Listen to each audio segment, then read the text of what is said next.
Well, welcome to today's workshop. This is going to be a focus on really what I call the transdimensional sciences of the next millennium. And it's dealing essentially with where current knowledge of science meets the science of consciousness and contact experience, and puts all those things together so they make sense to people.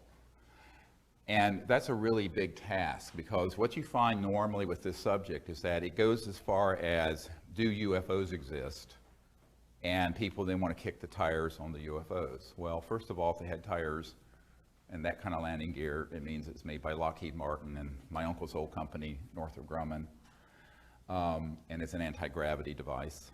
Secondly, if it's only in this dimension, meaning 3D or 4D, if you count time is the fourth, then it isn't interstellar. So the first thing to get your mind around is to forget everything you know about conventional wisdom, if you've studied the UFO subject, but also what you know about conventional science, because they're both antiquated and have been purposely kept antiquated. I'll get into this in a moment. Dumbed down.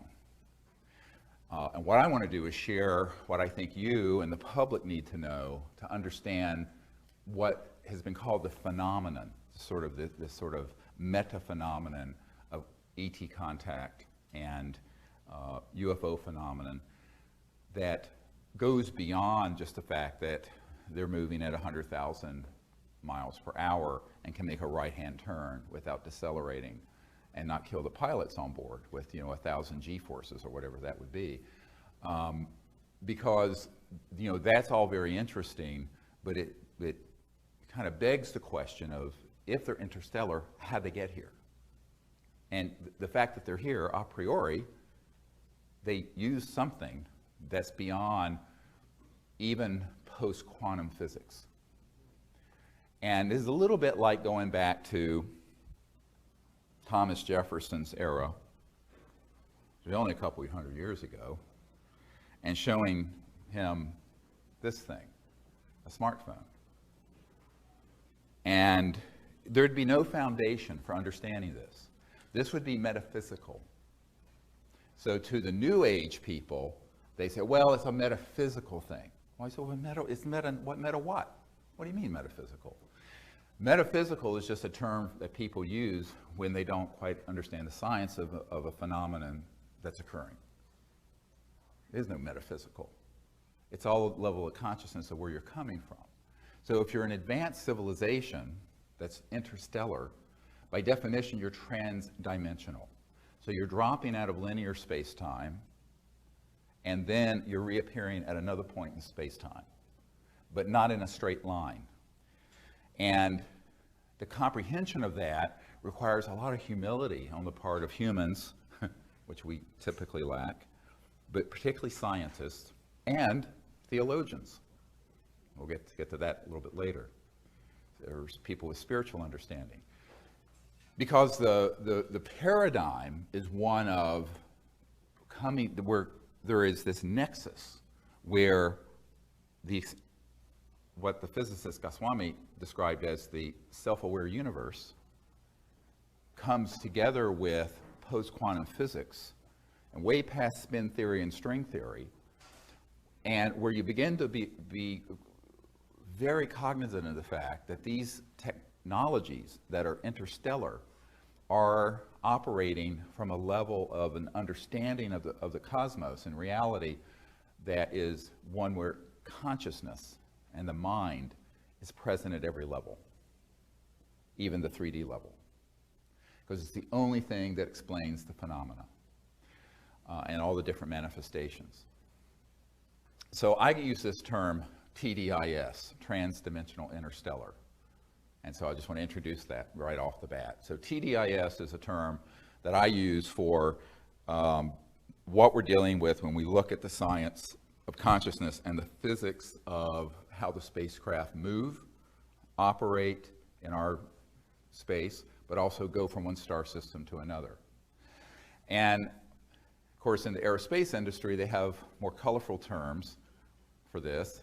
I was flying last year to Australia, and I accidentally was put beside a man going from Sydney to Brisbane, who was a Northrop Grumman engineer.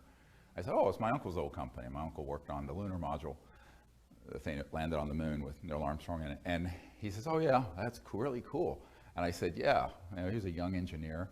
And he said, what are you doing? I said, well, I'm here for a meeting. He says, oh. I said, kind of dealing with some of the stuff that you may or may not deal with. And I just opened the door a little bit. He says, oh yeah, we know what, we call that PFM. I said, what? He said, pure fucking magic. And so, his words, not mine, although I did repeat them, redact, but that is why it's called PFM. But at the CIA, it's called WSFM. Have you all heard this term before? First time I heard it, it was from the science director, a guy who's one of the top guys in the science director at CIA, who's actually been encouraged me to do what I've been doing since 1992, because he can't, because they'll get assassinated. So he says, you do it. If you get assassinated, who cares? And so they use this term WSFM, sounds like a radio station. It stands for Weird Science and Frickin' Magic. And that is what they call this. And the Naval Research Lab, people call it that. Because what it deals with is a type of phenomenon that when you get into a certain level of very high voltage systems, where the voltage is at a certain frequency and resonant field. And I'm not going to bore people with the arcana of this, but let's say you have a Poynting vector, or you put an energy field with very high voltage around an object that's a couple million volts, but very, very low amperage. So there's not much power involved, but at a certain cycles per second, or hertz, resonant, and in specific resonant field, that object can be made to literally begin to resonate and then tilt out of linear space-time, and it will disappear. Now, I've been in a lab that's run near the Redstone Arsenal in Alabama, Huntsville, where this stuff has been done, and so by humans. So it's disappeared. You can't see it, and it actually has moved into another dimension, dimension 6, 10, 12, 80, 90, whatever it is. Someone asked me, how many dimensions are there? I said, how many numbers are there between 0 and infinity? Okay, so forget about 11 dimensions, or it keeps going. So, you know, it's like infinity goes back to infinity. We're going to get into this later.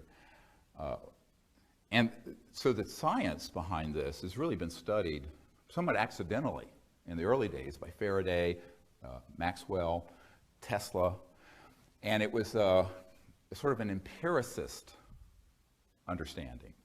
You know what empiricism is. Empiricism is basically observational, science. You observe something, it's empirical, it's tangible. Now, you may not know the theoretical behind it. And this happens in science all the time. We'll see something, and we can describe the phenomenon, and even the parameters of the science, but we won't understand really what it's doing. We still don't really understand how, from the herb foxglove,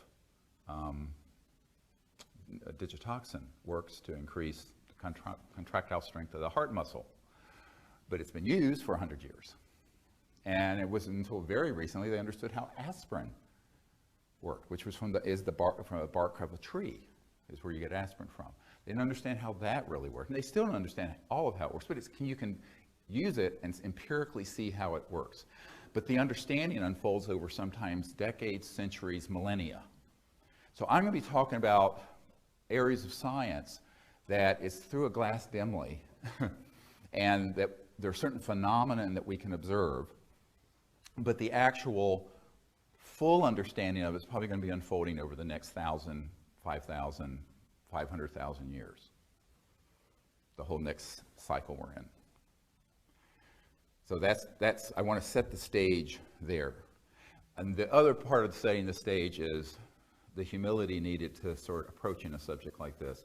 Because the biggest mistake people make is to think, we know everything. I know everything because I'm a physicist at MIT. Well, actually, not. It's like the guy, it's like the guy who in the late 1800s declared that we could close the patent office because everything that could be invented had been. Now, this is a true story. So, there's this hubris that goes with the human condition that's rather worrisome, which has led to the foolishness that we see today called human society. But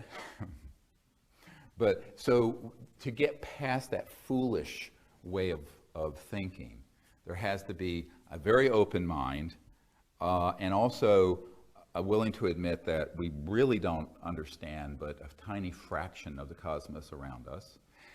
And the brightest and best amongst us, working their whole lifetimes, can only unfold a little bit of it. And so from that foundation of sort of humility, then we can go and explore. And if we don't understand something, you just file it and say, well, someday we may understand this. But don't discount it. Because it's often the things that are discounted because it's not fitting into the box of the current paradigm of science or religion or thought that gets chucked out. And that's where the good stuff is. That's the really good stuff. And often people who do begin to explore those things get persecuted. Like the University of Virginia. We have our farm out near University of Virginia. And there was a medical doctor who discovered that there was a bacteria, H. pylori, that causes a lot of the really bad bleeding ulcers. And it ran against the theory that it was just too much acid. And that if you took a course of this and that medicine instead of the acid medicine or with it, it would cure them without surgery or anything. He got run out of the country, ended up in Australia. Australia was the only place he could get a job. He ended up getting the Nobel Prize. But the initial reaction of the scientific fundamentalist paradigm, the high priests of science, were to say, no, it can't be because we know everything about how this works. Well, it turns out they didn't know anything about how ulcers worked. So the same is true in physics, the same is true in materials, and the same is true in theological thought and consciousness studies. So I think that's why we have to sort of enter this whole subject with that kind of perspective. Then you can at least begin to explore with something resembling an open mind and learn something. The other thing to understand is that almost everything that I'm going to talk about today has been known in some classified project or another for a very, very long time. But in pieces, maybe not put together the way I'm going to present it. My job is to sort of synthesize it and connect the dots, which is my job today, is really to connect all these dots for you guys. So that you leave here understanding, wow, that's why an ET craft does that, or that's why I had this experience in a contact moment, or that's what the future of energy and technology is going to be.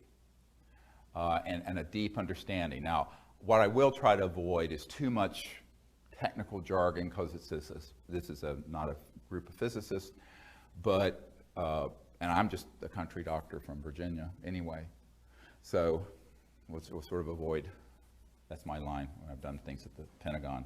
I'm just a country doctor from Virginia. But you have to, feel in your heart that the knowledge can be understood even if it's not in all the technical aspects, the concepts. So if you get the concepts, then you can move into what I call an operational paradigm. And the operational paradigm means that you can put together the phenomenon you see and your own experience and consciousness and thought and do something with it. Which, of course, the outgrowth of that is the CE5 initiative, Close Encounters of the Fifth Kind, where humans use consciousness and thought to interface with interstellar communication systems and make contact. And that's the really exciting stuff. Let's start with some of the observed phenomenon of these ET craft. If you go to SiriusDisclosure.com, SIRIUS disclosure.com. So at SiriusDisclosure.com we have 5, 6 dozen military witnesses' testimony up there. We have the Orion Project links to all these sort of papers, but there's a lot of information from these witnesses of things that they observed, such as pilots who'd be flying along, and there would be a spacecraft off their wing, and it didn't just fly off. It dematerialized, quote unquote, instantly right there on radar and just vanished. Well, it's not like they were hallucinating, because it was on radar and ground radar and onboard radar. This is what happened also, by the way, with the famous Alaska case, where the Japan Airlines 747 Heavy was flying the polar route from Paris to Tokyo, carrying champagne and whatever else they carry on cargo jets from Paris. And they had this massive spacecraft appear. And it was the size of a battleship, but it was in the sky. And it actually was a CE-5 in the sense that the pilot signaled to it, put the landing lights on, and the craft signaled back. So there was contact. A lot of people don't know that. You read the case of the captain, the Japan Airlines captain's account. Well, the spaceship, and this is all on our site and in the book disclosure, the captain called in, and had it on its radar, and called it in, and of course it ended up being on FAA radar, which we eventually, from John Callahan, got the FAA tapes, and also a military radar. Military jets were scrambled. But this massive object did not move in a linear way. What do I mean by that? Well, it would be, say, at 12 o'clock, and instantly it would then be at 6 o'clock. This is something that was many times the size of 747. And it moved in this non-linear way. And they could not understand it. First, they thought the radar was malfunctioning. That's what you go to immediately, because normally you track, even if you're tracking a B-2 stealth or something that's supersonic, it's very linear. I mean, even 4 times the speed of sound is pretty slow. Or the space shuttle at 25,000 miles per hour is pretty slow. You can track that thing. This is not trackable. So in a linear way, so it would be here and then here. How? I'll get to this. And by the way, the same thing happened. Merle Shane McDowell, who's one of our witnesses, who was down here in Virginia at Norfolk at Atlantic Command, and he was working under the SINC Atlantic Command, the Commander-in-Chief Atlantic Command, Admiral Harry Train. And they had a what's called full zebra alert, where basically, if you don't have a zebra stripe on your badge, you got to get out of the command center within 60 seconds or you're shot by the Marines who have the M16s there to enforce that. Now, I've been at this facility in that area, and they mean business when you're in there. And so they went to full zebra alert. The Admiral came down into his observation area in this huge facility. And they had this ET craft on radar off the coast of Newfoundland. Boom, one radar sweep, it'd be off the coast of South Florida. One radar sweep, boom, it'd be right off the coast of Norfolk. And then it went off over to the Canary Islands, et cetera, and so on. Well, they actually did scramble jets when it was in one area, I think up in the Northeast, and got close enough to take photos. So the photos got classified and put into the Black Pit of Calcutta, never to be seen again. But daytime, it was a daytime event. But the movement on the radar clearly showed that it was this very large, it's several hundred feet, they estimate maybe the size of a football field, circular object, and that's how it was moving. Now, this is not your granddad's Oldsmobile. Clearly not using a jet engine or a rocket or anything like that. So, people say, what are the cases where you have proof of this? I said, well, we have the observation, we have the radar tapes, we have the documents, we have, what do you want?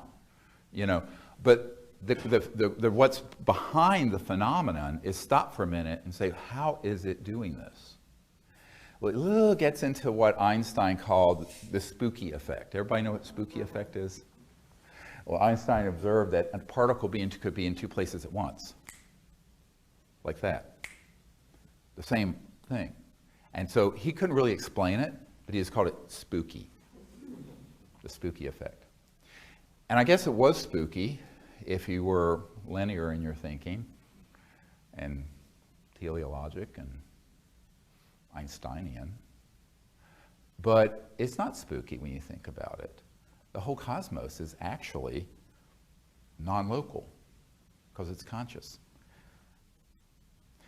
A few years ago, there was a journal, physics journal, that published, and it was actually on the front page of Newsweek. This was back in the late 80s, early 90s, where they did a study. And what they were doing is that they were studying photons and shooting them down an area, and there would be an aperture or a window that it would go through. But what happened is that the physicists found that when they thought of where they were going to move, the photons changed course precognitively. In other words, the photons reacted with the thought and consciousness and intent of the physicists. And this was done over and over again and proven. And this was published in mainstream physics journals. But people say, oh, well, that's interesting. Well, I don't know what it means. They chucked it aside. Again, it's the cool stuff that gets chucked aside. This is in the mainstream physics journals. You look this study up. And then, of course, you have people like Dr. Bob John of Princeton, the Princeton Engineering Anomalies Research Lab, the PEER lab. And back in the 90s, he and I spoke about this. And he says, you know, what you're doing out under the stars is sort of in a clinical, experiential way what I'm proving in the lab. And that is that everything is conscious and everything can react to thought and consciousness. And so what he did at Princeton, he was professor emeritus of engineering, and some of his work has been continued by some of his students, is that he would have like a random number generator, like a machine that just generates, zeros and ones or something like that.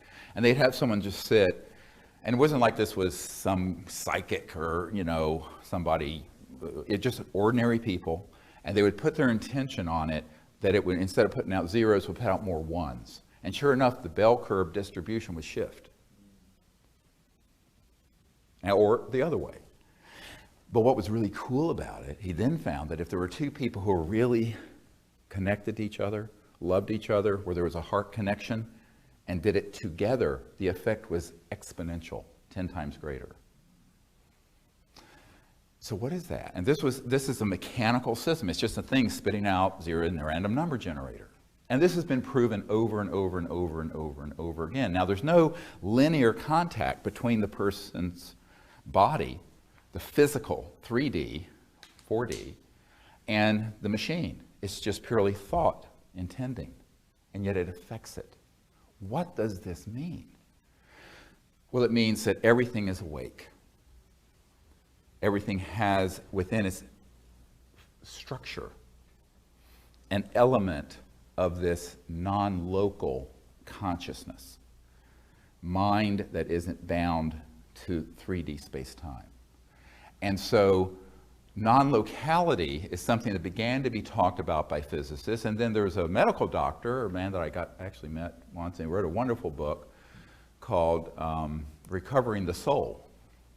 And there was all these accounts of scientists and also lay people finding that the mind and thought was always an omnipresent field and could have effects, whether it was like an intercessionary prayer for someone, one person would be in Europe, the other person in Hawaii, and they would have an effect, et cetera, and so on. Or they would take saliva, which has, your white blood cells in it, and they take it, to another continent, keep it alive in a petri dish, and they would put electrodes, and those white blood cells would register when the person had an emotional reaction to something consistently, even though it was out of their body. Cool. I mean, this is the really cool stuff. So, is everybody understanding this? I haven't lost too many people yet. And what that means, the real kind of the bullet point is the mind is always omnipresent. Your mind, my mind, all mind, because there's a singularity of mind.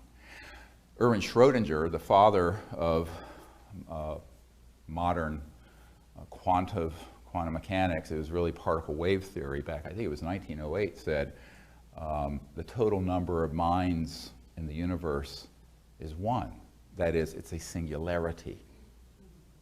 So mind stuff, or consciousness is a singularity. Now, we can be aware of our own awareness and think, well, I'm conscious and I'm Steve, and you attach it to yourself and your ego or your individuation, let's call it, your individuality. However, it's always at the same time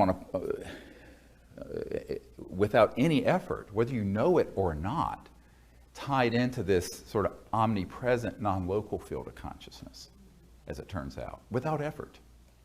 Now, you can be shut off from that, or you can be tied into it. The meditative state and samadhi is when you get tied into the universal component. That's all meditation is. It's the quieting of the individual mind to where you experience the non-local mind, the unbounded mind. And this actually has profound implications not only for health and healing and contact, as we'll get to, but in physics. Because if you look at the cosmos, everything is in fact consciousness phasing and resonating as a photon or a star or a person or an individual or a tree. Now, this is not pantheism. It's an understanding that's a transcendent understanding of this sort of universality of the awake state, the awareness. And this has been proven scientifically. This is not, there have been study after study after study, some of which I'm citing here. I don't want to belabor the point. You can look these up yourselves. I'm sure you can all know how to read. But I want to pull it together into sort of an awakening within yourself of the fact that you're just not limited to your physical body and self, even when you think you are. We have one of our witnesses with the Lockheed Skunk Works scientist, and you know what skunk works are? You know, the super secret skunk works up in the high desert. Where Ben Rich, he wrote the book Skunk Works, and before he passed away, he's the one who said, well, he said several things. One thing he said, there are no private conversations anywhere on Earth. This was in the 90s, so he was way ahead of Edward Snowden. Number two, anything you can imagine, we've already done at the Skunk Works. And number three, we already have the technologies to go travel amongst the stars. In fact, we can take ET home. And the last thing he did in his slide was to show this black disk going out into space, and it was a human. It was a man-made electromagnetogravitic EMG anti-gravity disk, which they have, and which we have had since October 1954 when we mastered gravity control. But the more profound thing is that people who've studied this begin to have experiences that are very, very strange. Because you can take these electronics and create this lifter effect of anti-gravity. So they're called lifters.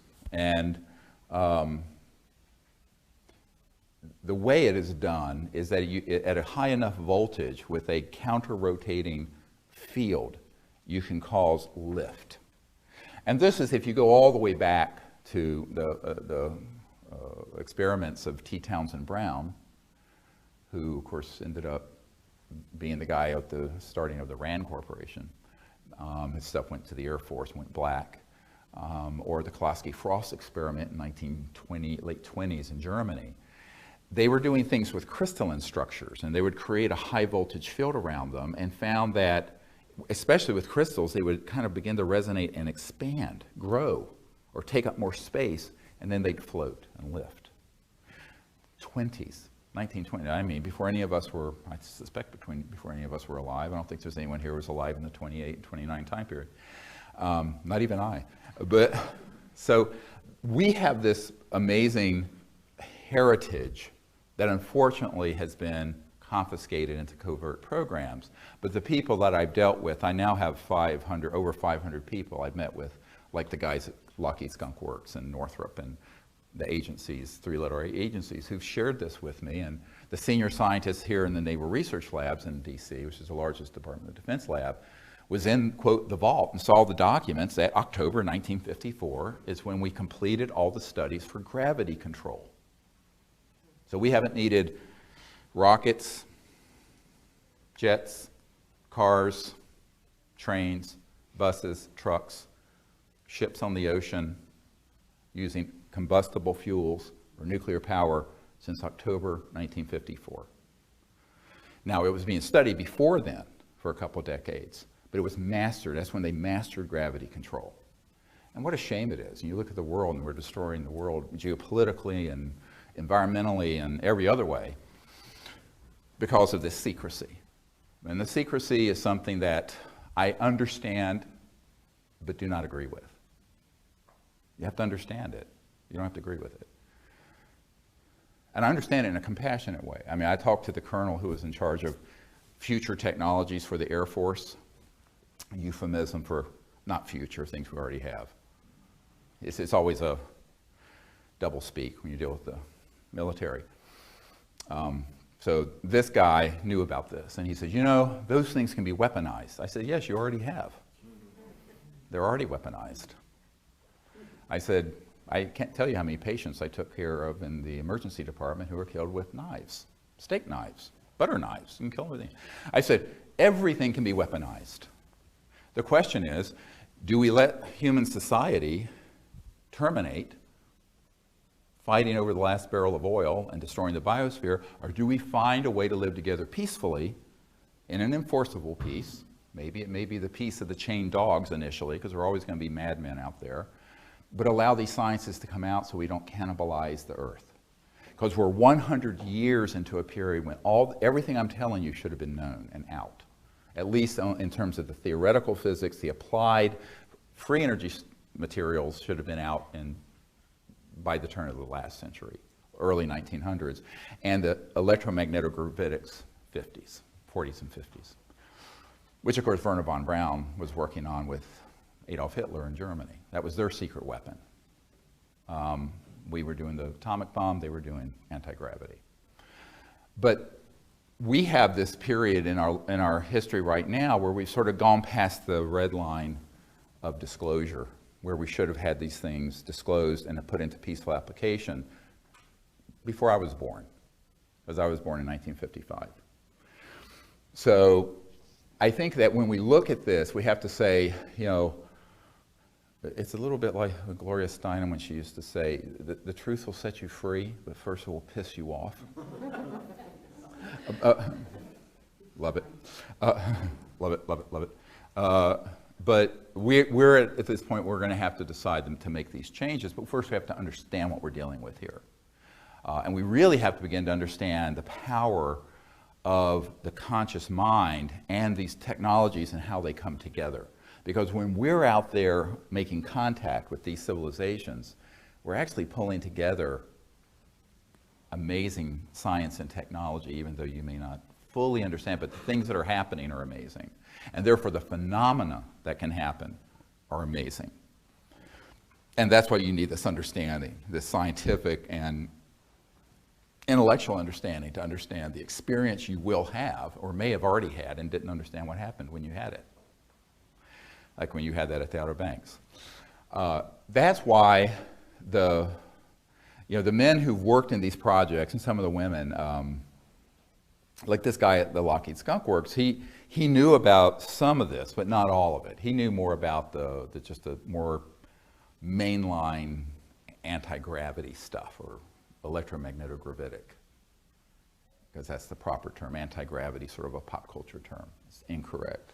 It's not anti-gravity. It just creates a mass cancellation effect of an object so it floats. And if you cancel the mass enough, think about it. If you create a voltage around an object where the mass becomes less and less and less, what happens when the mass goes to zero? It disappears. Correct. It vanishes to the eye and all detection systems, and it's then moved into another dimension. And it's in that state that it goes from this star system to another one. Get it? Does this make sense to people? Now this is beginning to make sense. So when these pilots and people come to me with the experience, now they're going to come with an empirical observation, and they don't have the background. I will try to explain to them why that 747 and this massive craft went from here to here and looked like it vanished, or the one that's going on your wingtip was hovering there and all your instruments were going nuts on board and it just dematerialized and vanished. There's nothing metaphysical about it. It's an actual hard science, a very well understood hard science, but it's not something you can take at a course at MIT. So this is your MIT course. So for now, someday, this will be mainstream education. I hope. Soon. Maybe not soon, but the sooner the better. The kids coming along need to understand this.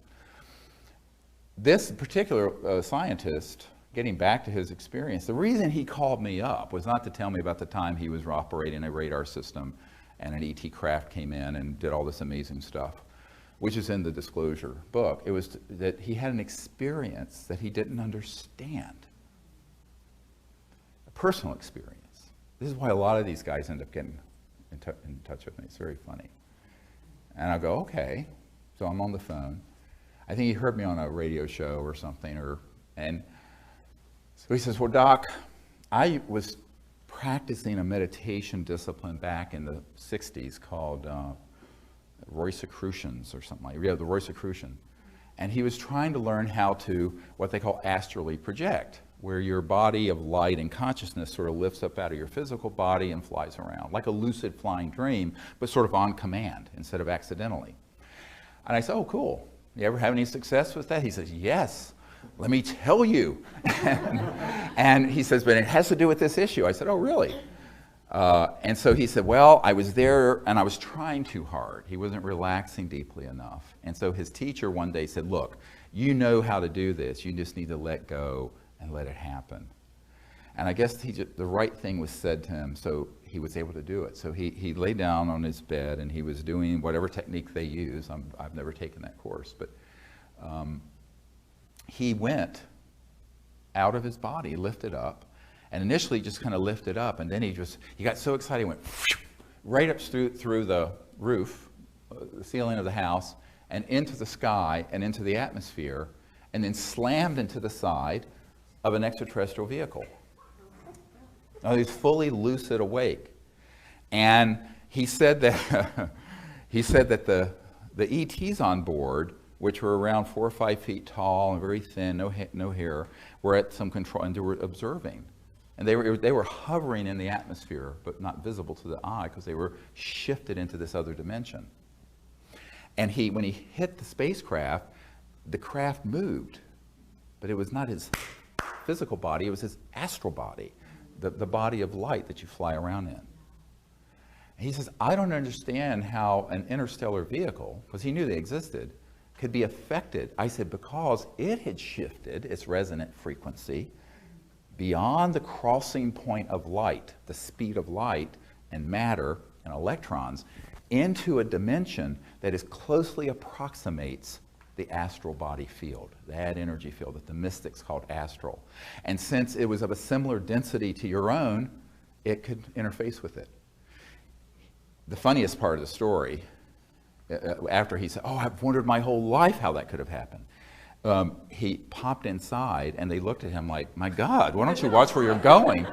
As I was they did. It was kind of like appalled at this interstellar faux pas. And like, well, you can watch where you're going. How many people have had a flying dream where it's like full color and you're flying along? All right, that's your astral body. And the mystics call it your astral body. But it's actually it's part and parcel woven into your physical body, but you can have experiences where it separates. And you can travel through that modality. So other places, other dimensions. And this has been done for thousands of years. There's many, many accounts in the literature about people doing this. And many people will confuse that with their actual physical body because it looks very similar in shape and size. But then within that astral body is the sort of the essence of your self, your thought essence. And then within that is pure consciousness. So if you look at it, every single individual human being has folded within them all the dimensions of the cosmos. So when people say, how do I explore and find these other dimensions? I said, they're already folded within you. They're there. It's just that you just need to have someone explain that that's what that is.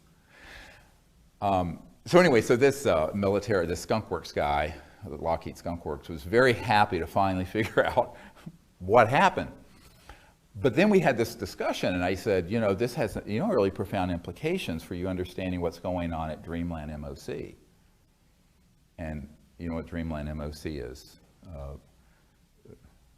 Okay, so I brought with me the thing I put together when Obama got elected. And the very first document in this briefing is the one from Nellis Air Force Base. You know what the public call Area 51. Nobody calls it that. And it talks about the Dreamland MOC in it, Dreamland, and all the different compartments out at that facility. And the reason there was an area called Dreamland is that when the pilots who were piloting these anti-gravity devices, and they were taking them to the edge of the crossing point of light, all right, right to the edge of going beyond the light barrier, resonantly. There is this phenomenon of beginning to dematerialize, and you find that you have shifted your body and the craft and everything in it, and it feels like a lucid dream, when you're awake in a lucid dream. And that's why it was called Dreamland, Military Operating Center, MOC. And a lot of people always wonder how they got Dreamland. Now you know. This is something that if you begin to look at, if you do an ethnography of different cultures, for example, the Aboriginals in Australia, where they have something called dream time. And I know a man who worked for ONI, the Office of Naval Intelligence and State Department. His cover was State Department, he was really ONI. And he went over there to study this. And so he went out into the outback, this was back in the 70s, I think. And he kind of embedded himself with a group of Aboriginals who were still in touch with that ability. And they were talking to him about dreams. So, you know, one night they, were in some encampment and they were very nomadic, went to sleep. And one of the members of the tribe, one of their Aboriginals the next morning said, oh, well, I had a very lucid, in the dream, I met so-and-so, I don't know the person's name, and we need to walk and meet at whatever time here. And of course, this guy who was a State Department / Naval Intelligence person studying this weird high strangeness didn't quite believe it. And so they started trekking. And sure enough, at the exact place and time, he met this person and they didn't have cell phones, nothing. And they just met. And he said, this is, So it was one of these things where this is their normal state. And many African tribes have described doing this, and Native American peoples, and they call them seers or visionaries. But it's really just the capability of the conscious mind to be disciplined in the dream state, sleep state, to awaken into this dream, and then be in control while you're having it. That's the lucid part, and begin to explore. And you can explore things in this world or other worlds that way. Now, really what we do when we do the Close Encounters of the Fifth Kind protocols is that we're going into deep meditation and doing it consciously. We're not going to sleep. Well, some people go to sleep because we're out till 2 in the morning. But we're doing this through a technique, a meditative technique and a protocol, which you can all use and practice. And practice makes perfect. I'll tell you, you need to practice it for it to really work effectively. But the concept is what you need to understand. How does it work? Well, if you're talking about connecting to an interstellar civilization, they may or may not be in the area and not in this linear dimension. Maybe they're dematerialized and they're hovering over the White House. Could be. Why not? Who would detect it? Nobody would detect it if it's shifted far enough out of this dimension. But it could pop into view instantly. So it's not just that they're traveling faster than the speed of light. They can be shifted beyond the speed of light and be, quote, stationary, but kind of superimposed around this space, but beyond 3D space. Does that make sense? So it could be in this room. It could be anywhere. Now, the effect, it becomes something that doesn't make a lot of sense to people unless they understand the basic concepts I'm sharing now. And then you say, well, what happens when it's only partially here?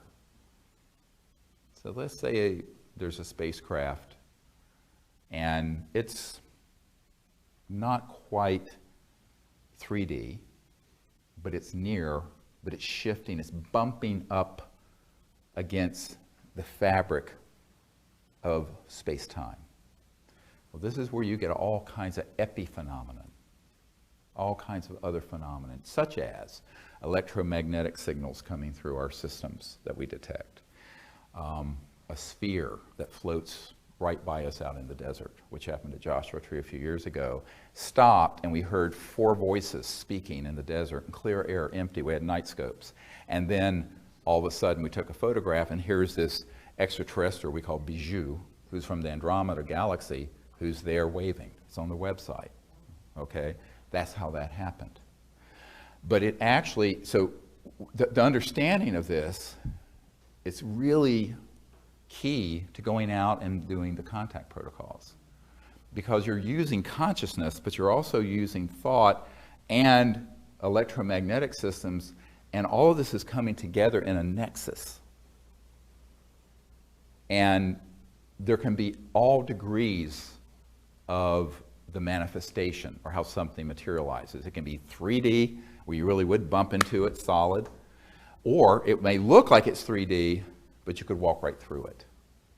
Wonderful story from Altus Air Force Base. A friend of ours who lives out in the mountains, he worked for the Air Force back in the 60s, and he was a guard at a nuclear bomb squadron out in Oklahoma. And if you read his account, it's very interesting, because there was roughly a chevron or triangular shaped object that was cobalt blue, gorgeous, that came into, and they were investigating our nuclear capabilities. I think this was in 1968. I have to look it up. But it's in the testimony, you can look. But what was interesting is that he said it was translucent cobalt blue. It wasn't solid, but you could see the shape of it, but it wasn't fully like that. Does that make sense? So it moved over, and of course they have what they call the hot areas that are marked off in red. No one can go into those hot areas except the pilots for the nuclear bombers. And of course these were hot, ready to go. They were kept ready to go all the time in those days. We still have some that are hot, ready to go. But the hot areas were, and they had sensors, electromagnetic sensors. Well, as this thing moved across that area, it set the sensors off.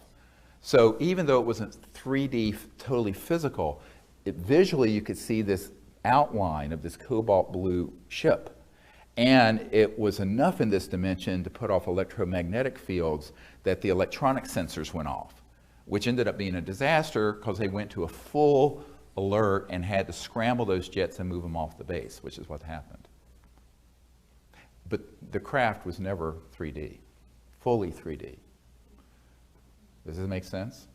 So many times people will see something and they'll go, well, I saw it, but I'm not sure.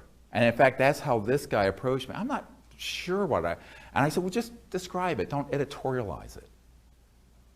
And he described it. I said, oh, well, I know exactly what that is. That was a craft of that shape and dimension that was still shifted. Its molecular and atomic structure, resonant field, was still shifted high enough that it wasn't totally 3D, but you could see the glow and outline of it, kind of like an astral body or a ghost. Cool stuff, huh? Is this too much information too quickly? Okay, so we're going to have a whole hour and a half of question and answer for later anyway, so make notes on your little tablets or whatever you want to do if you have questions that come to your mind. The reality is, when we're observing ETs, their physical bodies can also do the same thing. So if you look at this ET we call Bijou that appeared at Joshua Tree National Park, we're probably going to do a week training there in April if you want to come. We go to this place, it's amazing, in the heart of this 800,000 acre park. And was that with the naked eye, nothing was seen.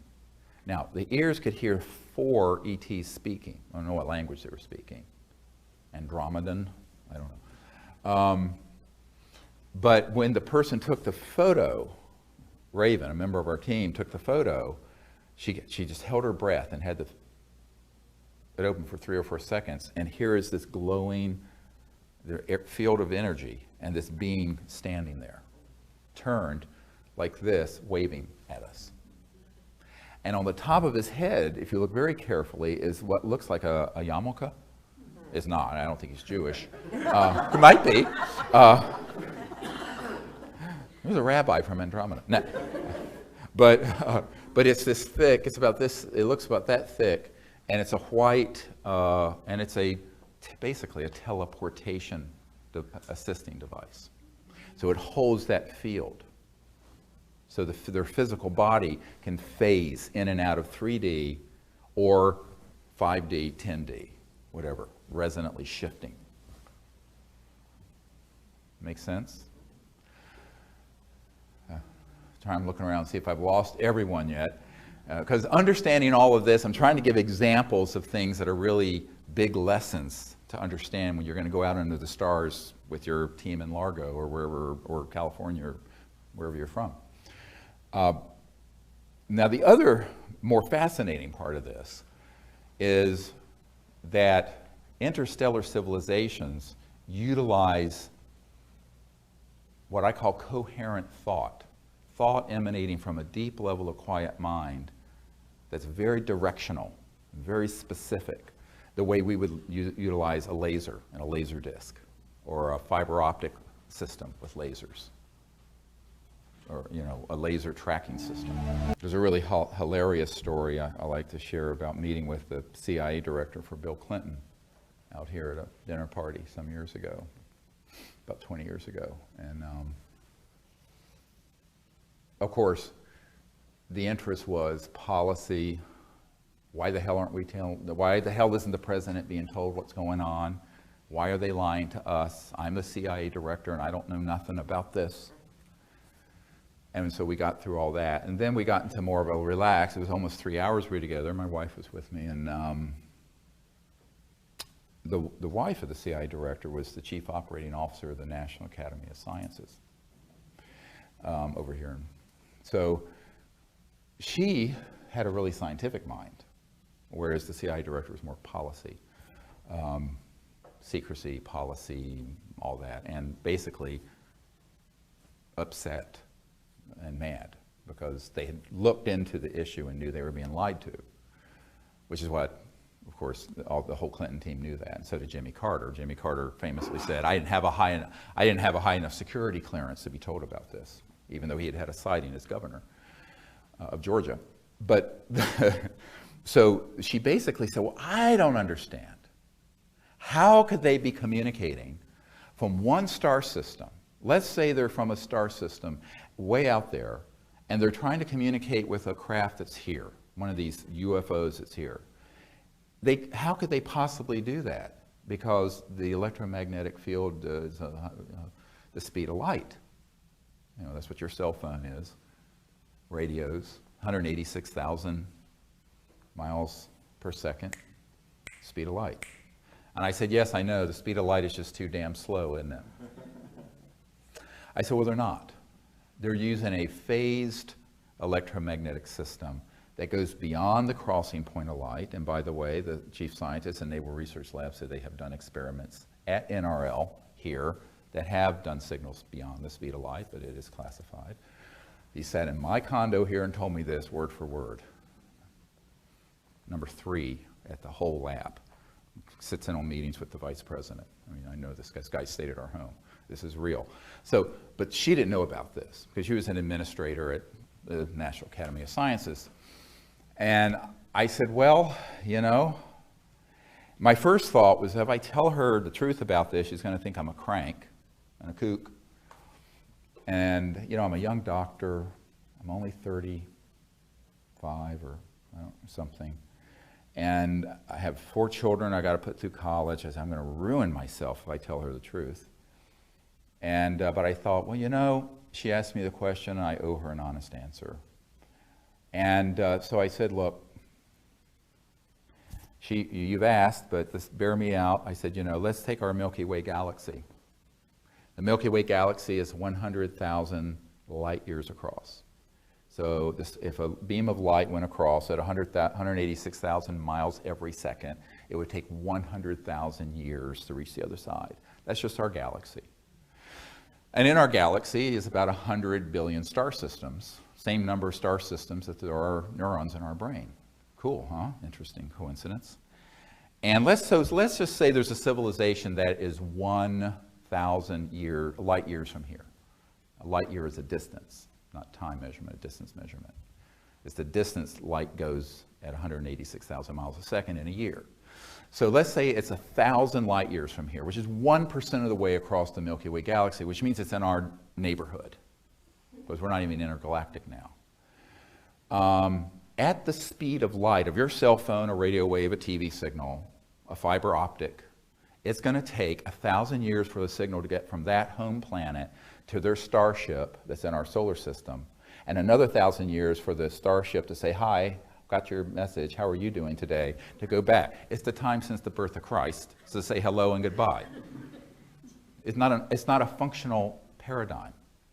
So a priori, if you're interstellar, you are transdimensional.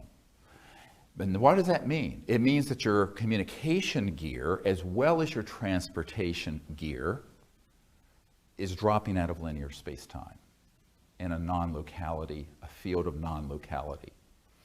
Now, the ultimate field of non-locality is pure mind stuff, the essence of awareness. But that's absolute non-locality.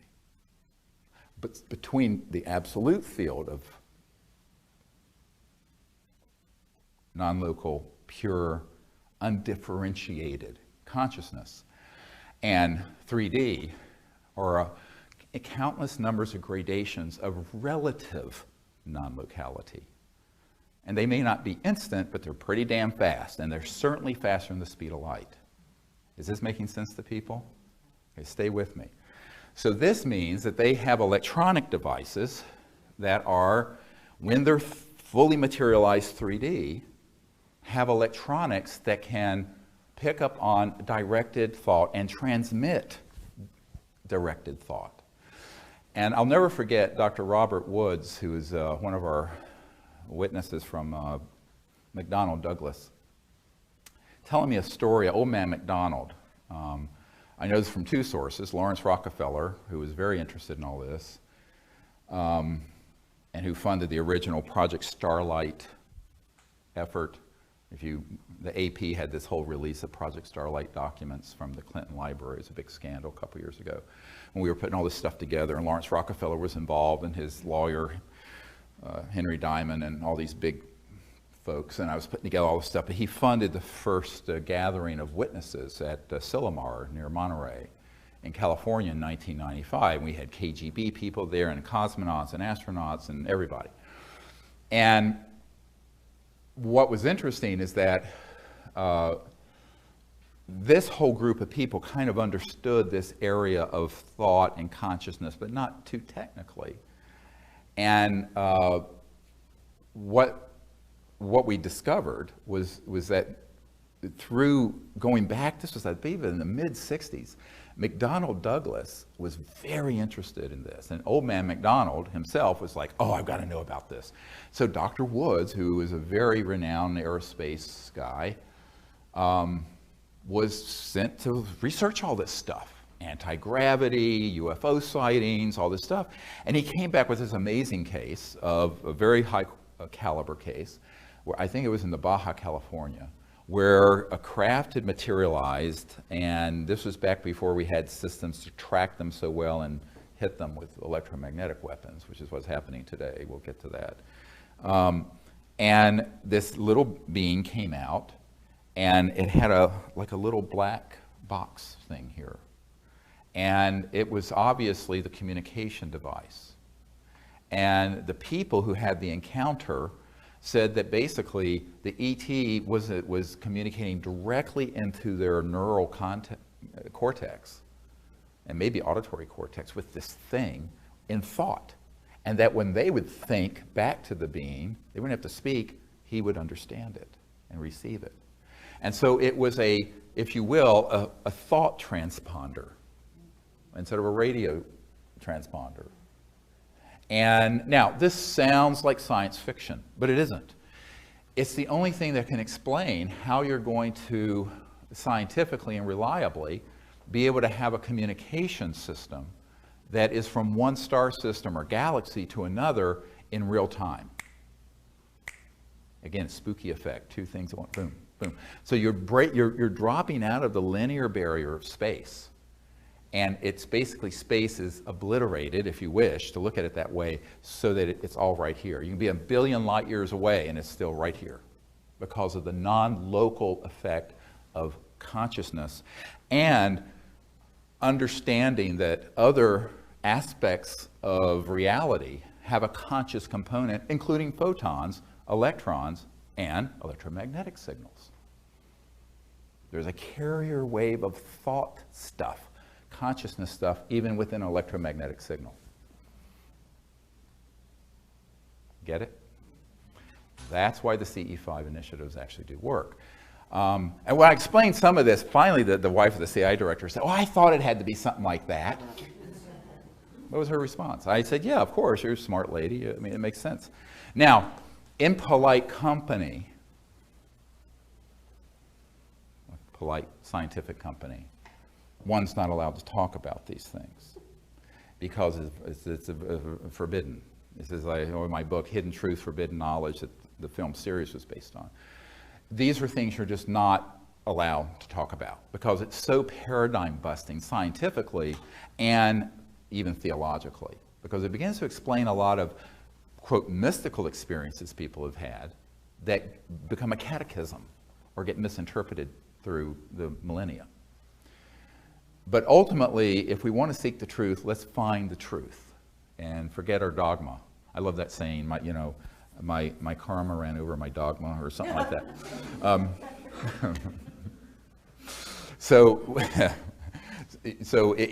That's really, the pure-hearted pursuit of the truth, no matter where it takes you, is really, really key when you're going into these emerging sciences and areas of thought and consciousness.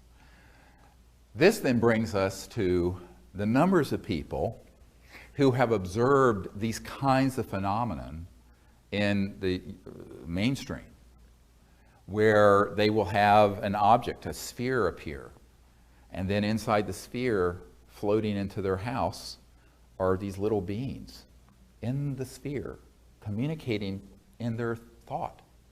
A very famous actor, who I've spent time at his home in LA, had this happen.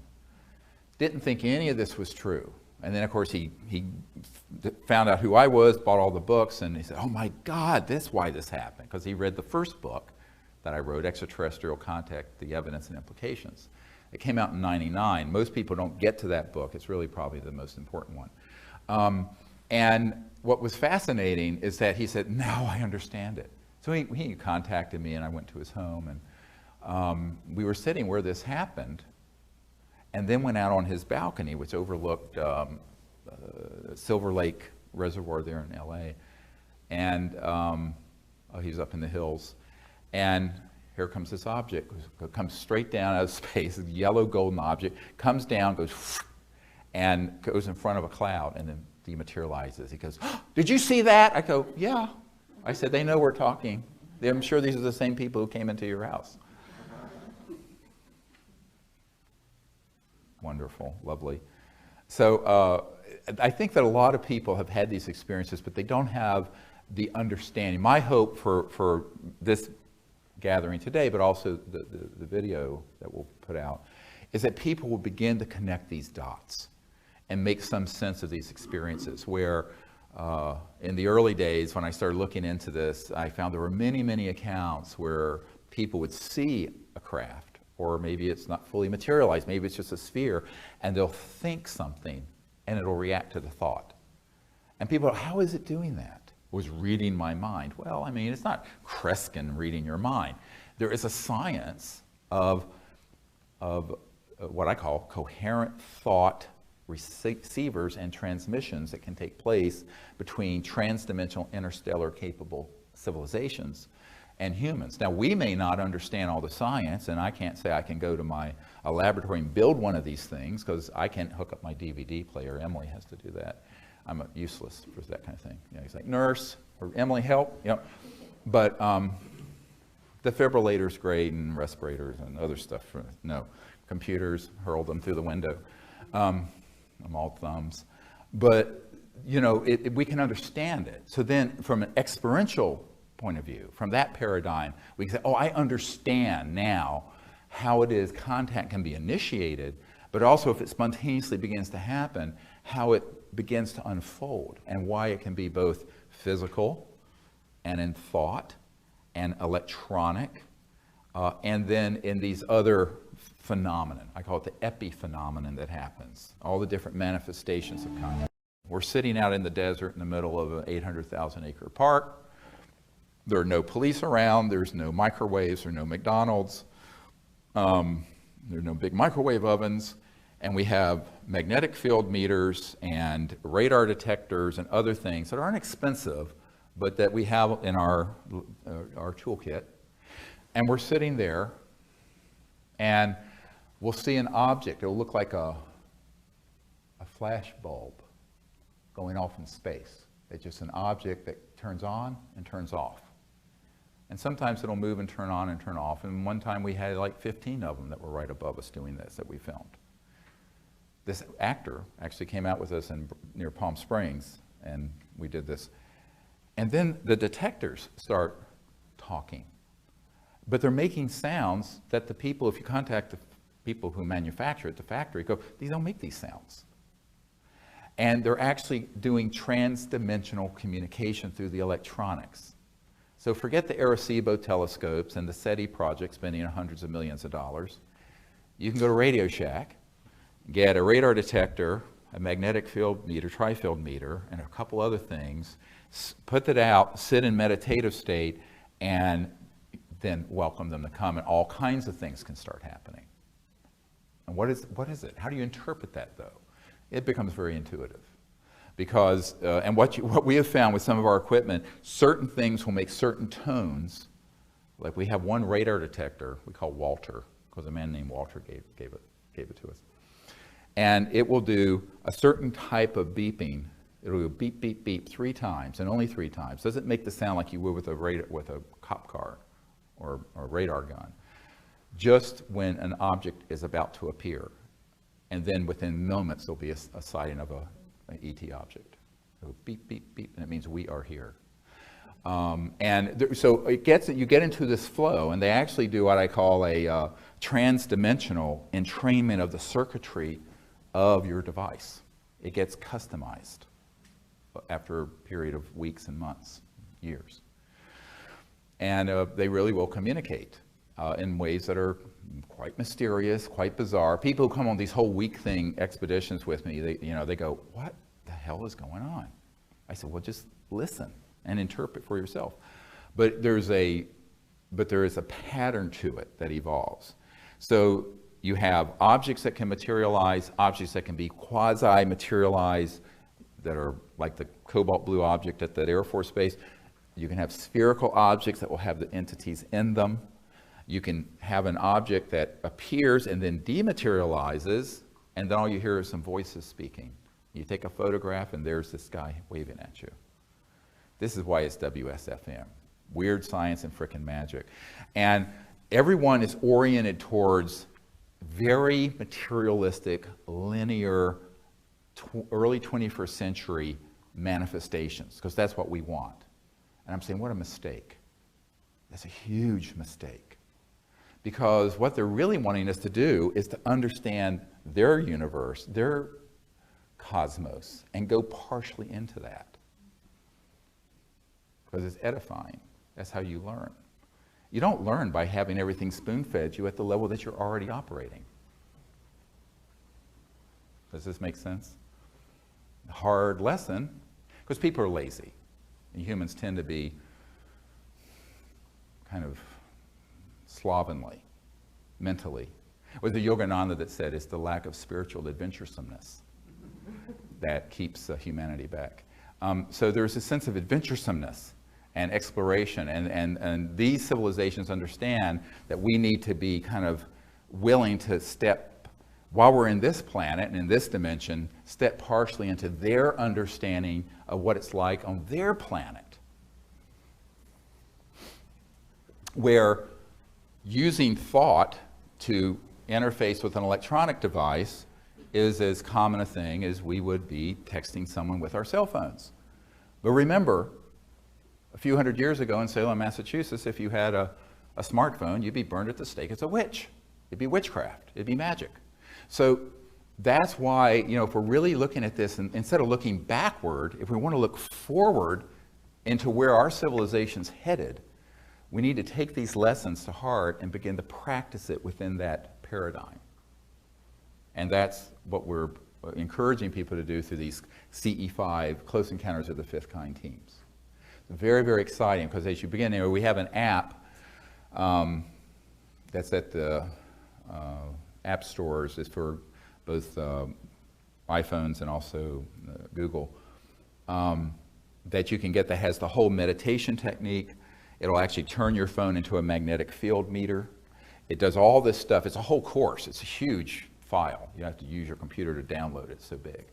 But I encourage people to get that. We have people who've done that, gotten that, and who are in all kinds of remote areas of the world.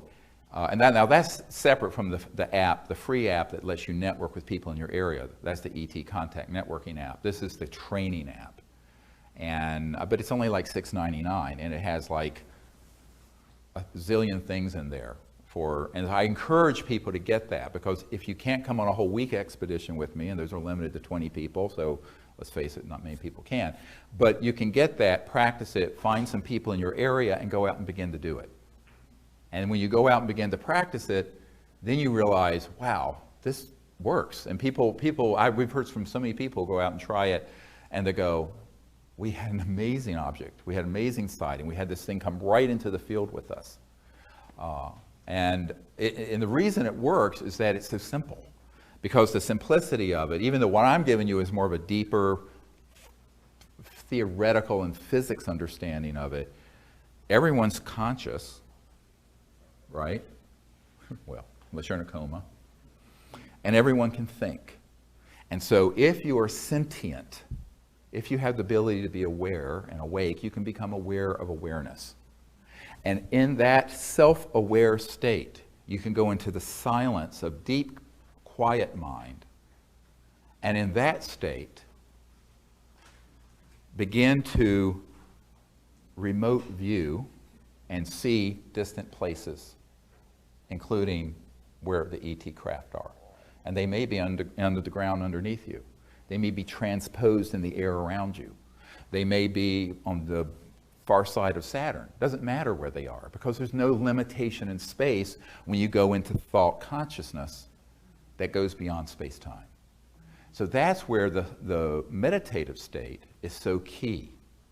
And if you begin to understand what's there's this wonderful saying from I think it's a Sufi tradition, thinkest thyself a puny form when within thee the universe is folded. It's a rhetorical question. So we think of ourselves as just these little animals running around, but the truth is, every conscious being has the ability to be aware of the awareness itself, and from that point, explore anywhere and travel anywhere, see any place. And human history is replete with people who've had these experiences, many times quite spontaneously. I think almost everyone has had. How many people here have had a precognitive or an intuitive experience of something that then happened in their life at some point? Yeah, I met my wife that way in a lucid dream. And I think that what you find, I really did. But what you find is that this is something that is innate to every human being. It's not like you have to be, this guy I knew for years, Ingo Swann. You know who Ingo Swann is? Very famous remote viewer, did a lot of stuff for the intelligence community, lived to regret it.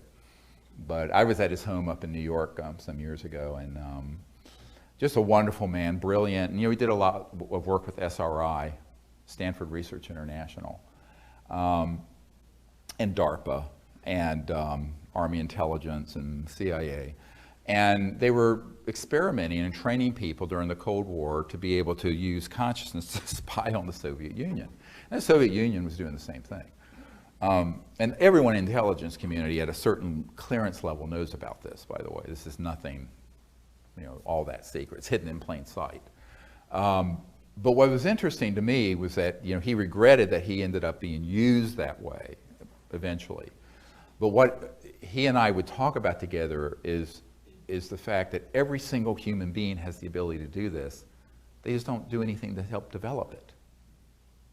So it's like, you don't start out in kindergarten doing quantitative analysis and calculus. There's a process, right? It's the same thing with these capabilities. I bench press 410 pounds, but you don't start out that way. You rip your, pectoralis muscles in half. So so everything is an iterative learning, developing process of skill and knowledge and experience that builds on itself over time. Most people just never take the time to sit down 2-3 times a day, go into a quiet meditative state, and then practice the ability to intend to know. And I call it the intend to know because it's not brute will. It's quietly going into consciousness and then saying, I want to know this, or I want to see this place. And let it open very subtly. It's a very subtle, integrative process as opposed to a brutal intellectual one. My own approach to this is a very Vedic one. And as you know, the ancient Vedas, people conflate the Vedas with Hinduism. They have really very little to do with each other. The Vedic knowledge predates any known, it's a philosophy. But Vedanta is really the study of consciousness in its singularity. And that's, of course, from that, the concept of the human experiencing that state, which is called samadhi or nirvana. But there's this misunderstanding in the public that only certain adepts, that you have to lay on a bed of nails for 30 years and, do all kinds of crazy stuff to be able to have this happen. It simply isn't true. Every single human being can learn to sit quietly, go into a meditative state, using whatever works for you. I use a type of mantra meditation. It can also be a breathing technique with mantra. There are a lot of approaches to it. The key thing is for the mind to become quiet, centered, and allow it to become very deeply centered. And at the point where all thought and awareness of everything disappears, but you're not asleep, you're still awake, it may just be a flash. That's the samadhi state. It's the experience of pure consciousness without differentiation. That's the state of pure non-locality. At that point, you are omnipresent. You're everywhere.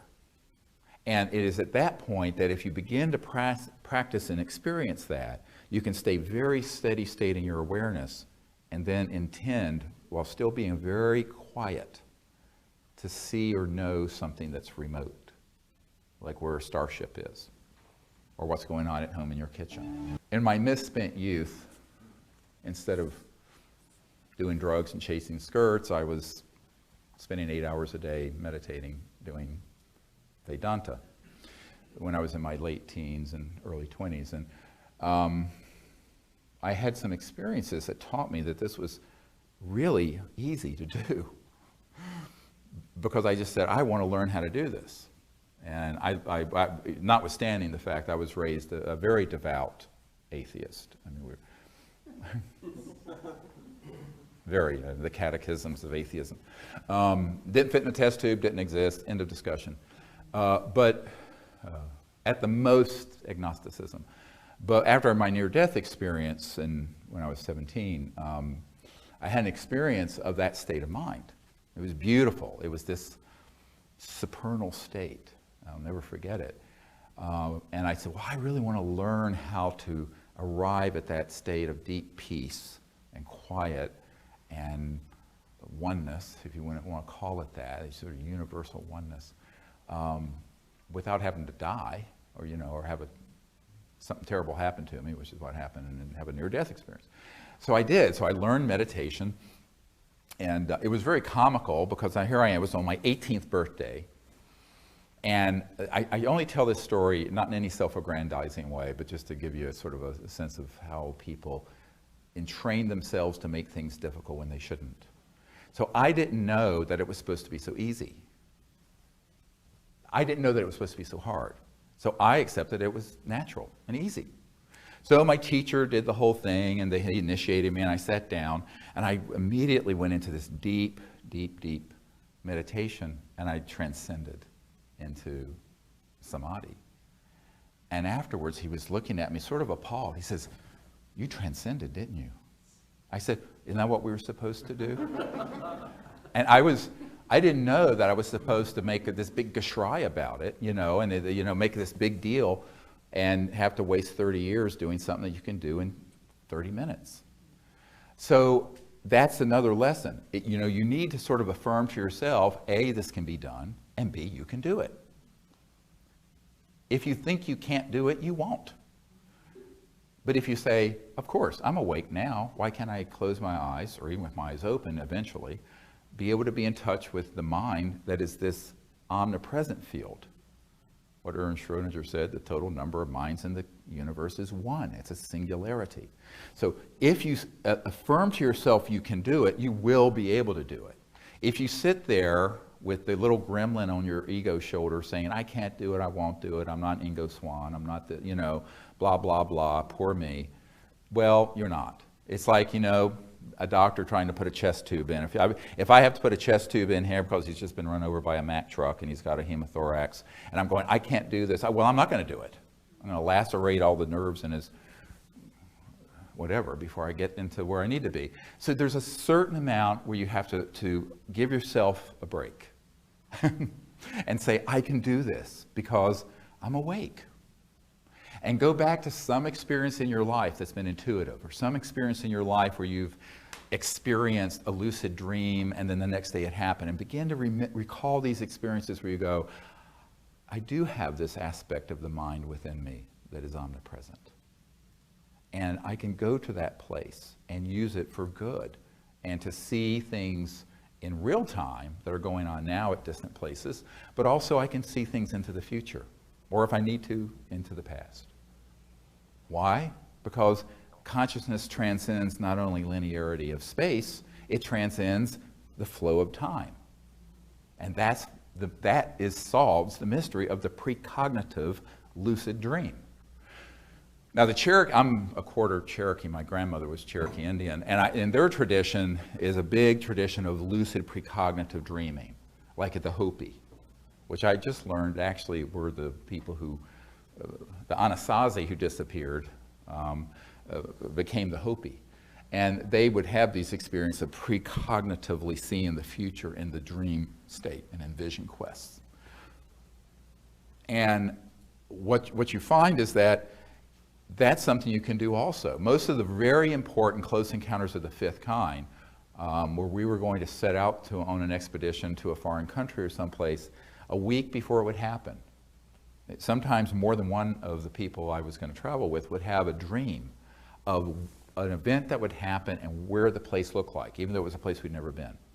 And it would be crystal clear. It may just be a flash. It may just be an instantaneous flash. It may be in that hypnagogic state, the state in between waking and dreaming.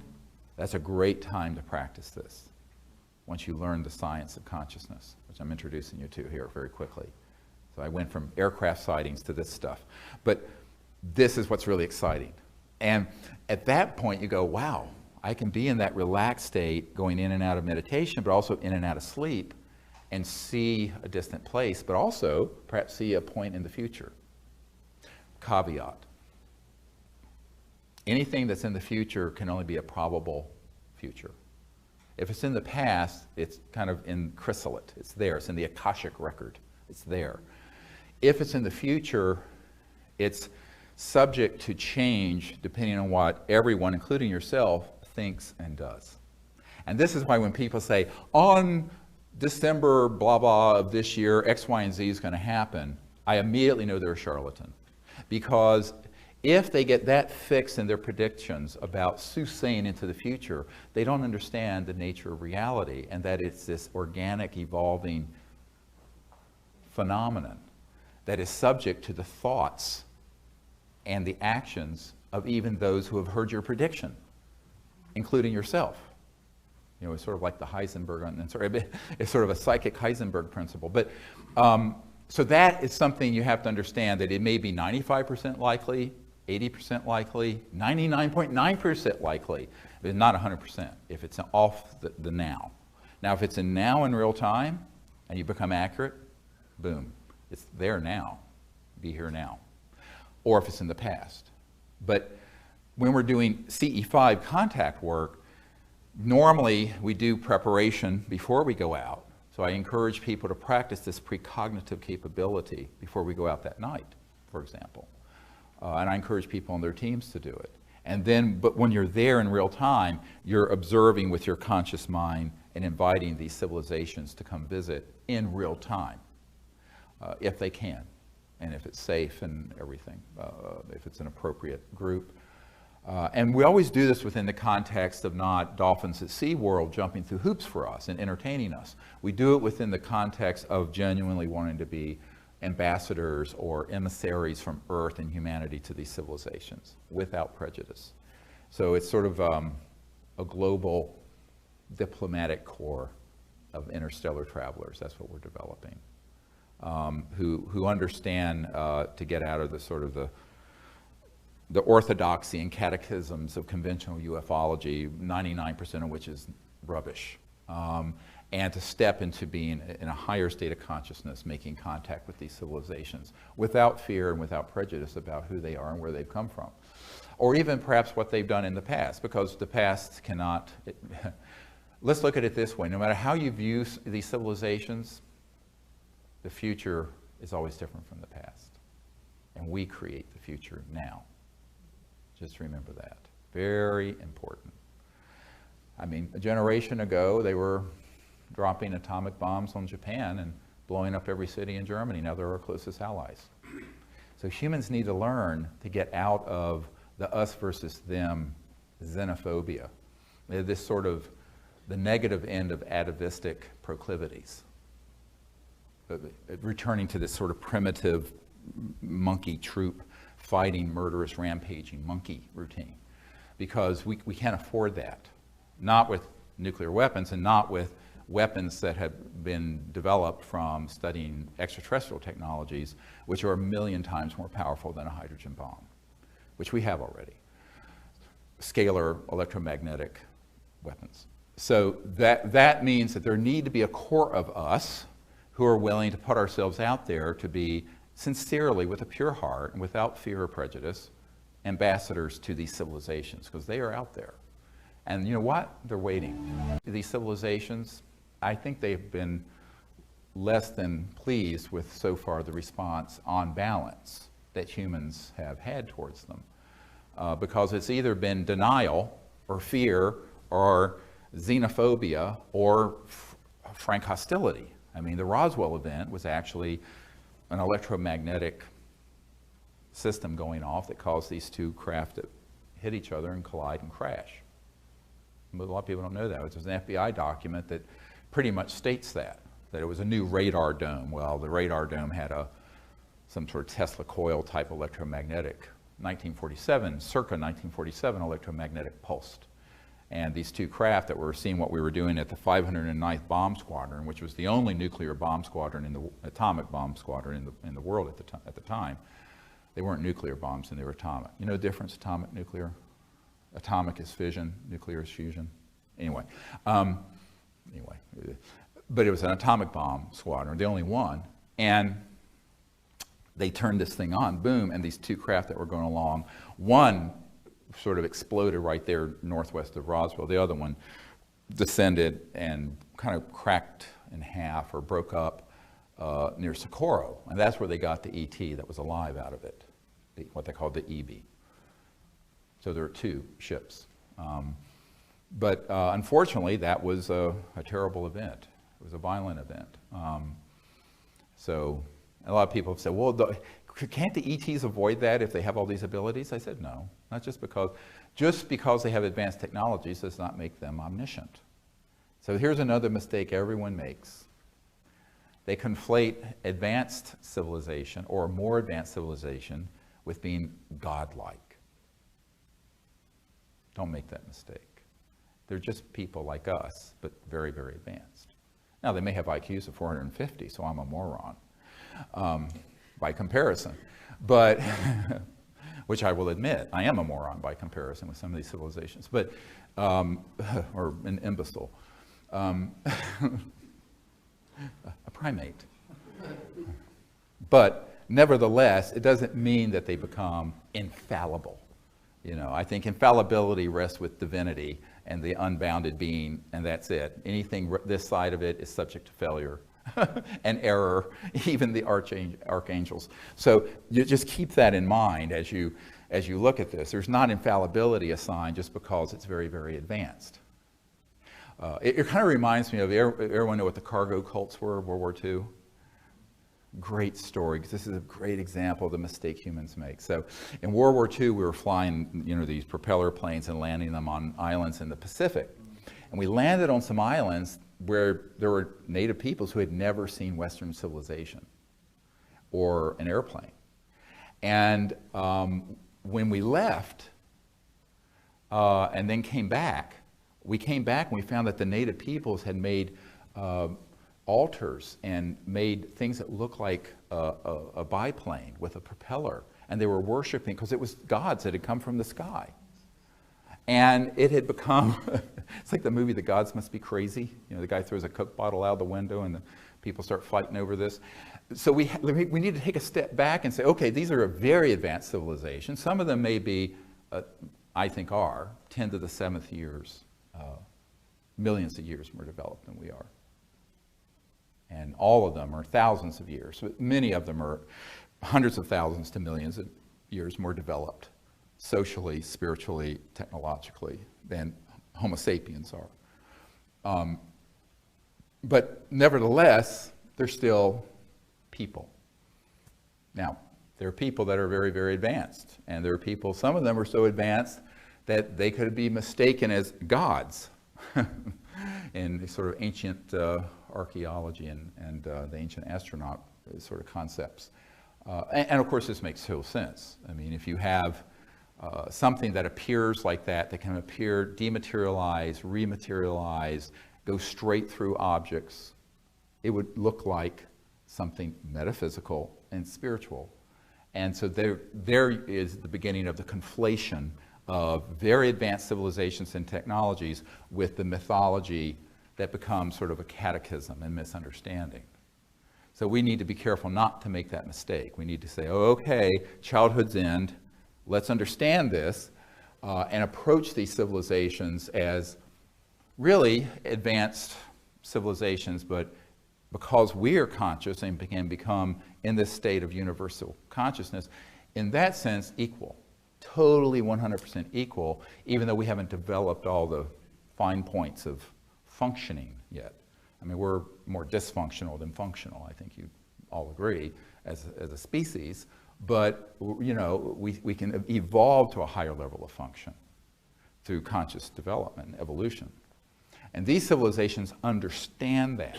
I think, of course, the big concern of the last 75 years has been, we start detonating nuclear bombs and hydrogen bombs in the atmosphere and doing things to destroy the biosphere and the oceans. You begin to see, as one British intelligence guy told me, it's like we kicked a hornet's nest because a red flag went up over the planet after we started detonating atomic weapons, that, wow, these people have kind of gotten off the reservation, are an existential threat to themselves and potentially others. So that's a perspective I want to bring for just a minute. In the heart of compassion of the Buddha, as it were, is how might humans be viewed? Okay, in the last 100 years, we've killed around 200 million people in warfare and continue to do so. I lived in the Middle East for 3 years, saw plenty of stuff. And that doesn't count just murders, or good old-fashioned homicides. I mean, organized murder, which is warfare. 200 million, well, that's the population of many of these planets. But we've just wiped out in a couple generations through fighting over what? An economic system, a religious system, this system, that system. So, but then you combine that, so it's no longer with swords and maces and even muskets, it's with thermonuclear weapons. And in covert programs, these rather fearsome scalar electromagnetic weapons based on these very advanced transdimensional sciences. So I think that the civilizations are correct to have some deep concern, and I think they need also to have people scattered around the world, everywhere, who understand these issues and will go out calmly, but with a depth of understanding and a depth of experience, and attempt to make contact that's peaceful and mutually beneficial, which is the whole gist of the CE5 initiative, the Close Encounters of the Fifth Kind initiative. And a close encounter of the fifth kind is simply when humans say, I'm going to make contact as a diplomat and initiate it and allow it to continue, however way it flows. And it may be in this dimension, or it may be transdimensional. It may be in thought.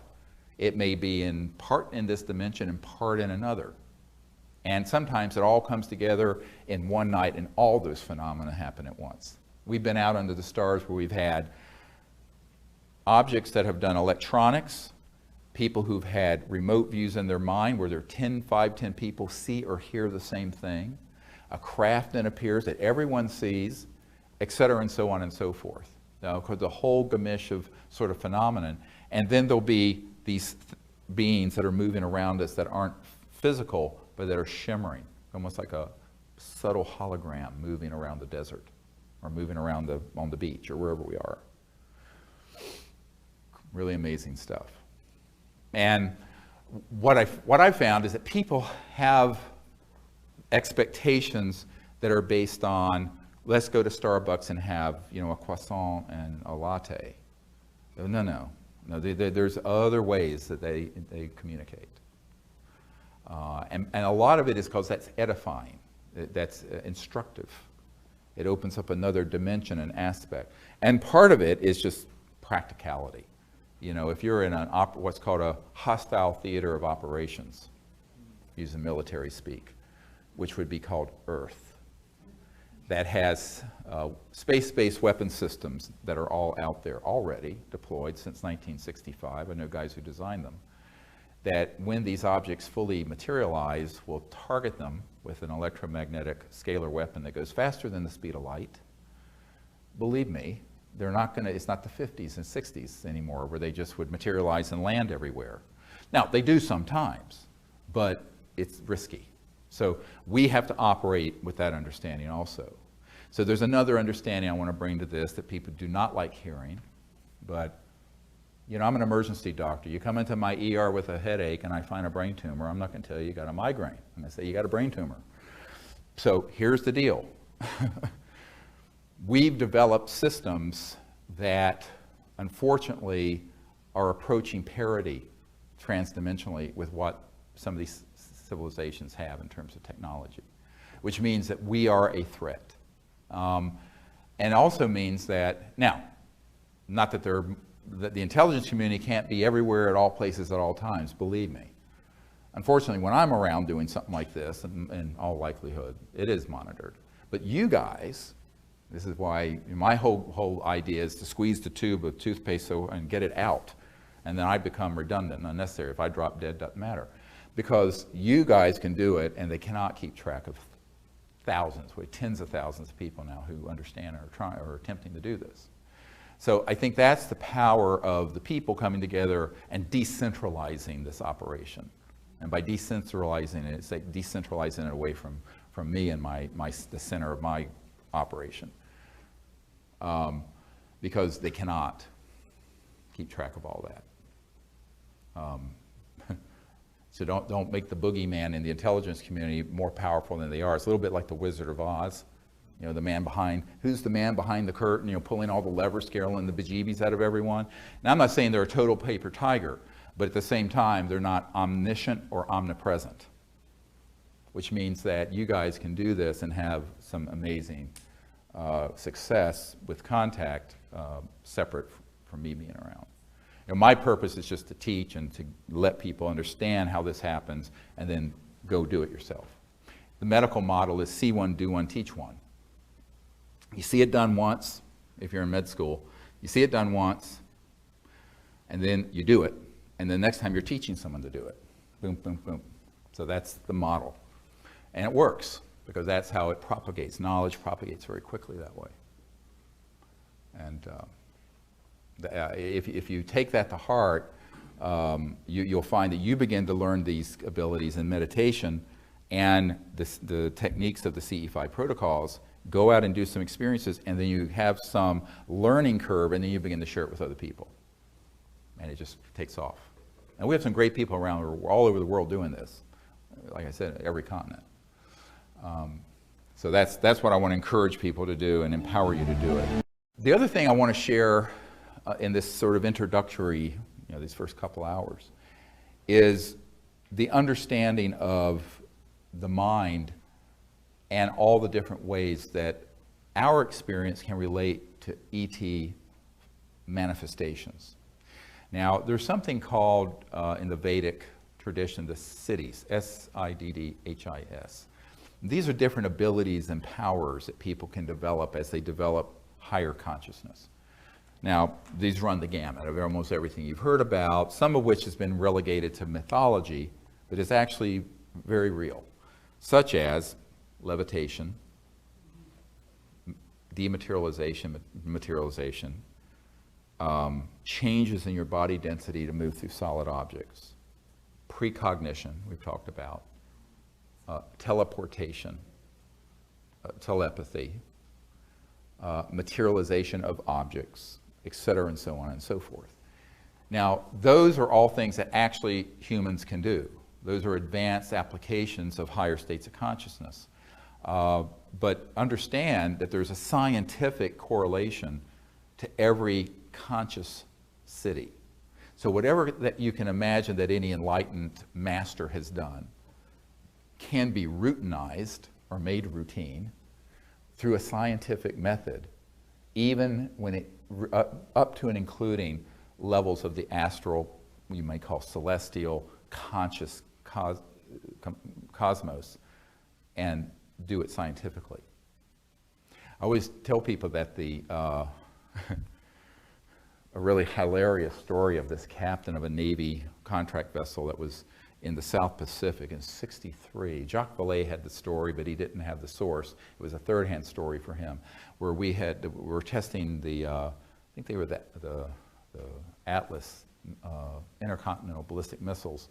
We were firing them downstream in the South Atlantic, and this captain who contacted me was on a ship that was retrieving them after a test fire. Now, these were not hot. They didn't have nuclear weapons on them. They were trying to get the missile to be accurate. But the missiles kept missing their mark, and they knew there was some kind of a subtle electromagnetic thing happening. And there was always an ET craft around. And they got these on radar. So one night, his radar guy, they had a new, I think it was RCA radar system, and it was sweeping around, and they picked up a craft.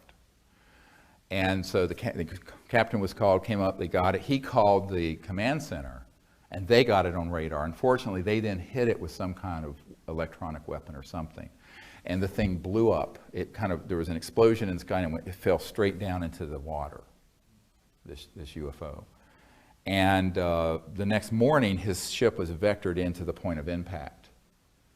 And they couldn't find the ship, but there was about a 6-foot square pod that had ejected, that had 4 of the ET beings in it. And this guy was a salt-of-the-earth Navy guy, and he said, well, they were handsome little men, but their skin was the color of a Sicilian. I never forget him saying that, Sicilian.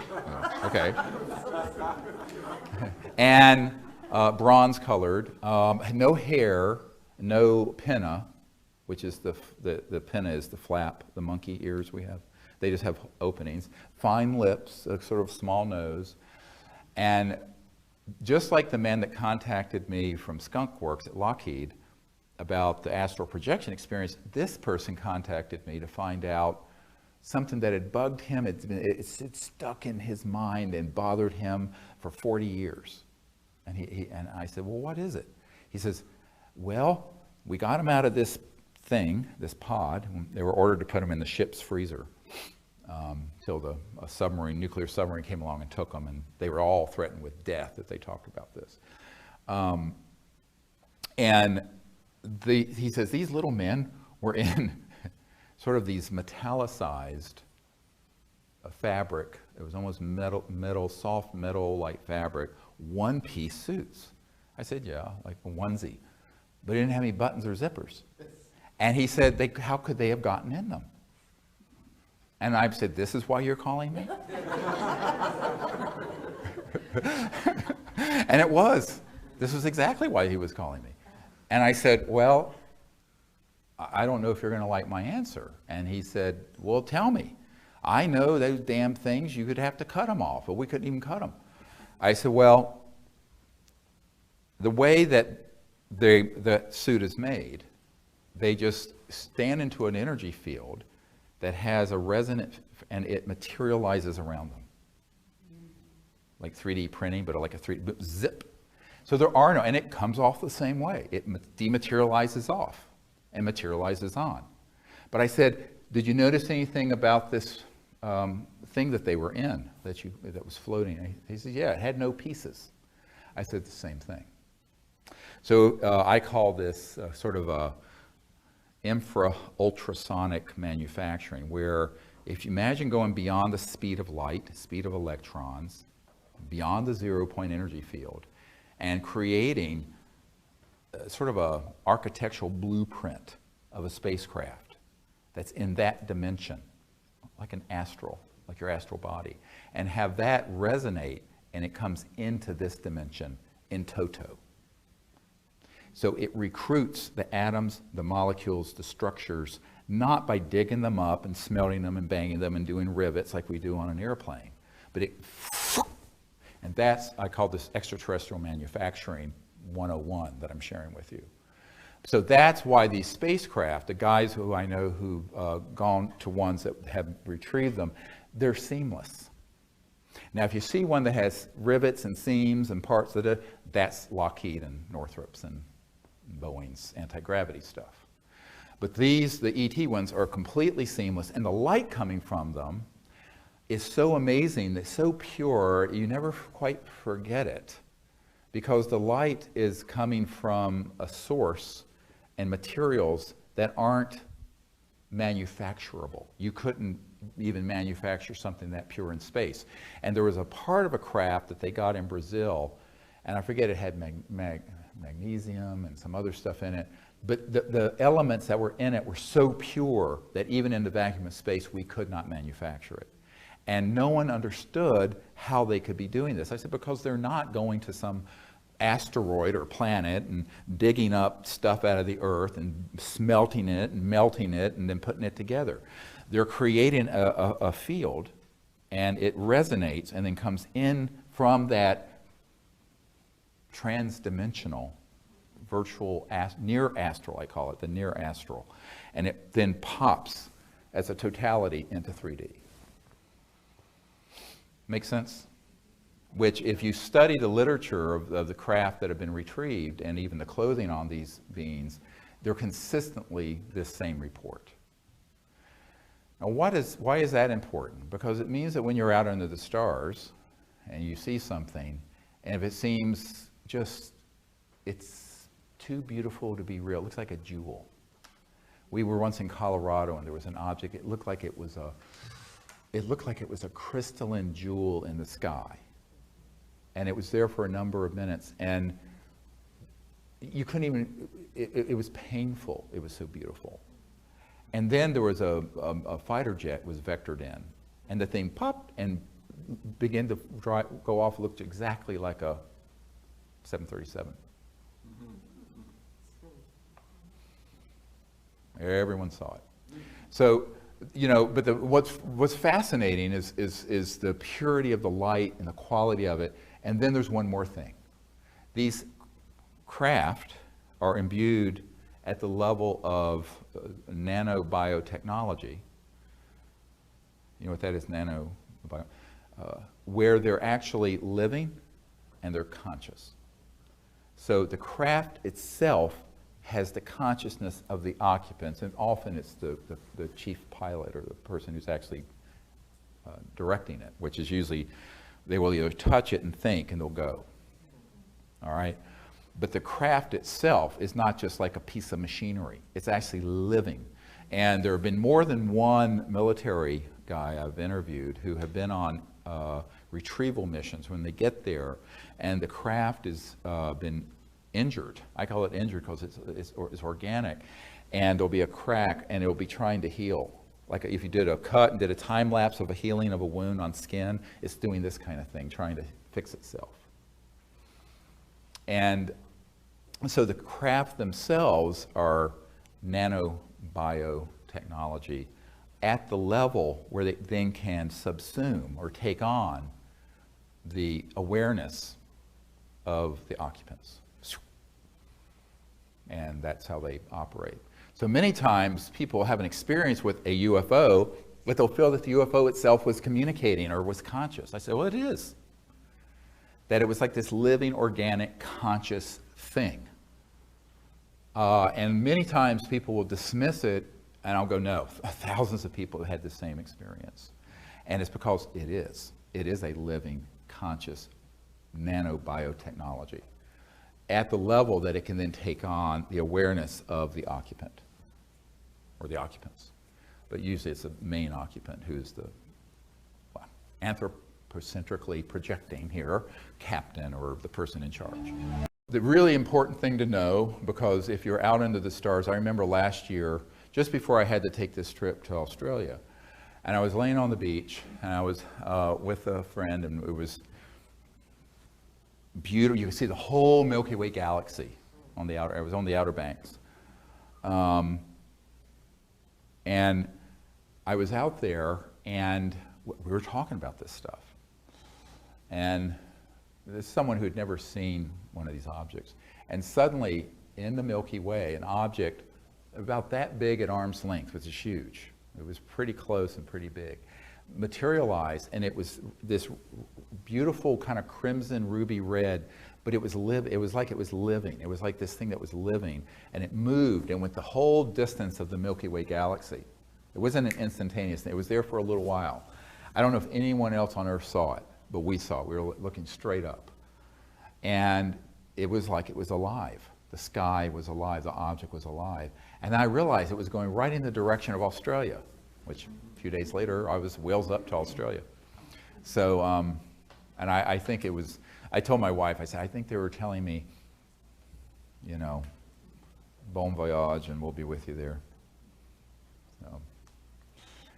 So it was a beautiful, beautiful experience. And it can happen that easily and that quickly, you know, if you open up to it.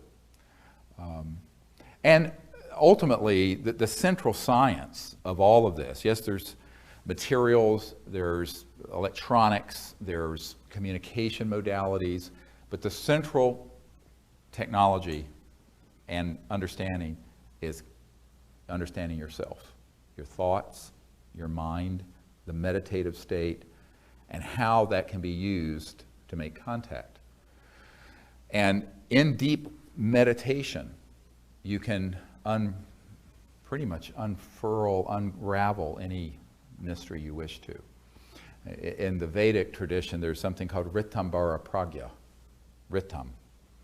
And it's a level of consciousness where it's very, very deep. It's just sort of like this side of unbounded samadhi state, where Ritam is located, where if you put your awareness, you can ask and kind of intend to know anything.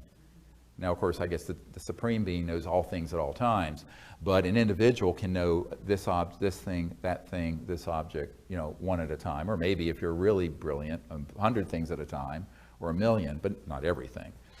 But I think that's the wellspring of intuition, and that resides within every single person. So it's like this conscious quantum hologram, where all of us are part of this conscious hologram, and every single one of us, even though unique, at the deep level of consciousness, we're plugged into that unbounded.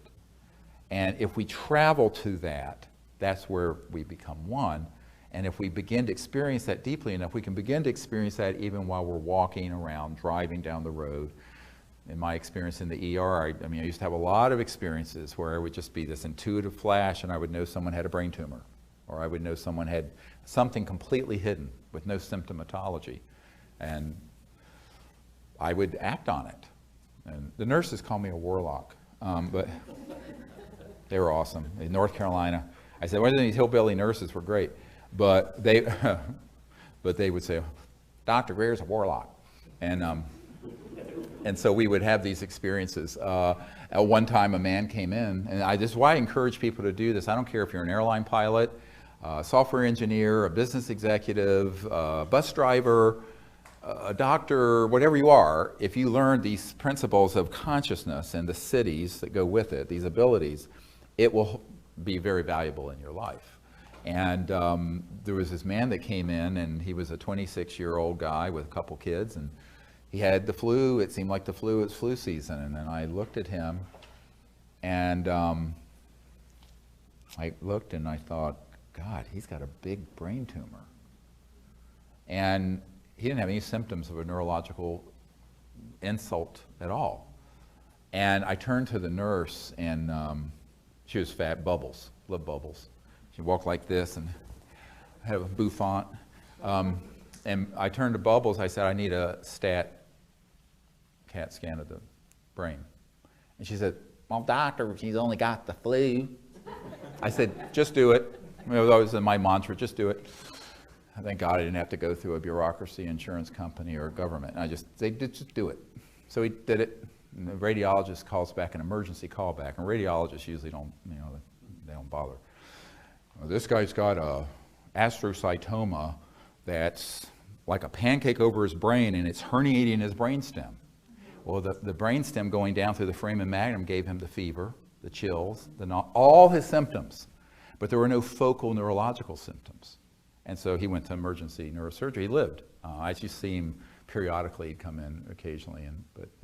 But it was totally, I'd say, almost anyone who would, in fact, the neurosurgeon said, how did you even think to get a CAT scan? Because it just seemed like he had the flu. I said, well, I just had a hunch. I couldn't say to him that I actually remote viewed and sensed that there was this thing. But it's like, how golden retrievers have been trained to find melanomas and stuff. It's like humans, we have this ability, whether you're a scientist or a doctor or a pilot or whatever you are, and we've shut ourselves off from our birthright of being conscious, enlightened beings. And it's so easy to get back to that. You sit quietly, do nothing, do a meditative process, and confirm that you can do these things. And it'll just unfold. And it's not like every single day is like that, but it happens enough that life becomes wonderful, magical. And I would really encourage people to do that. And when you're doing this contact work with ETs, it means that you can do this under the stars with 3 or 4 or 5 people that you're close to. Remember what Dr. John found at Princeton. If someone is in a state of unified awareness and are bonded and they are intending with thought, it has an exponentially greater effect than one person by themselves. And so that's the power of a group of people doing this, so long as they're harmonious and not fighting like a bunch of wildcats.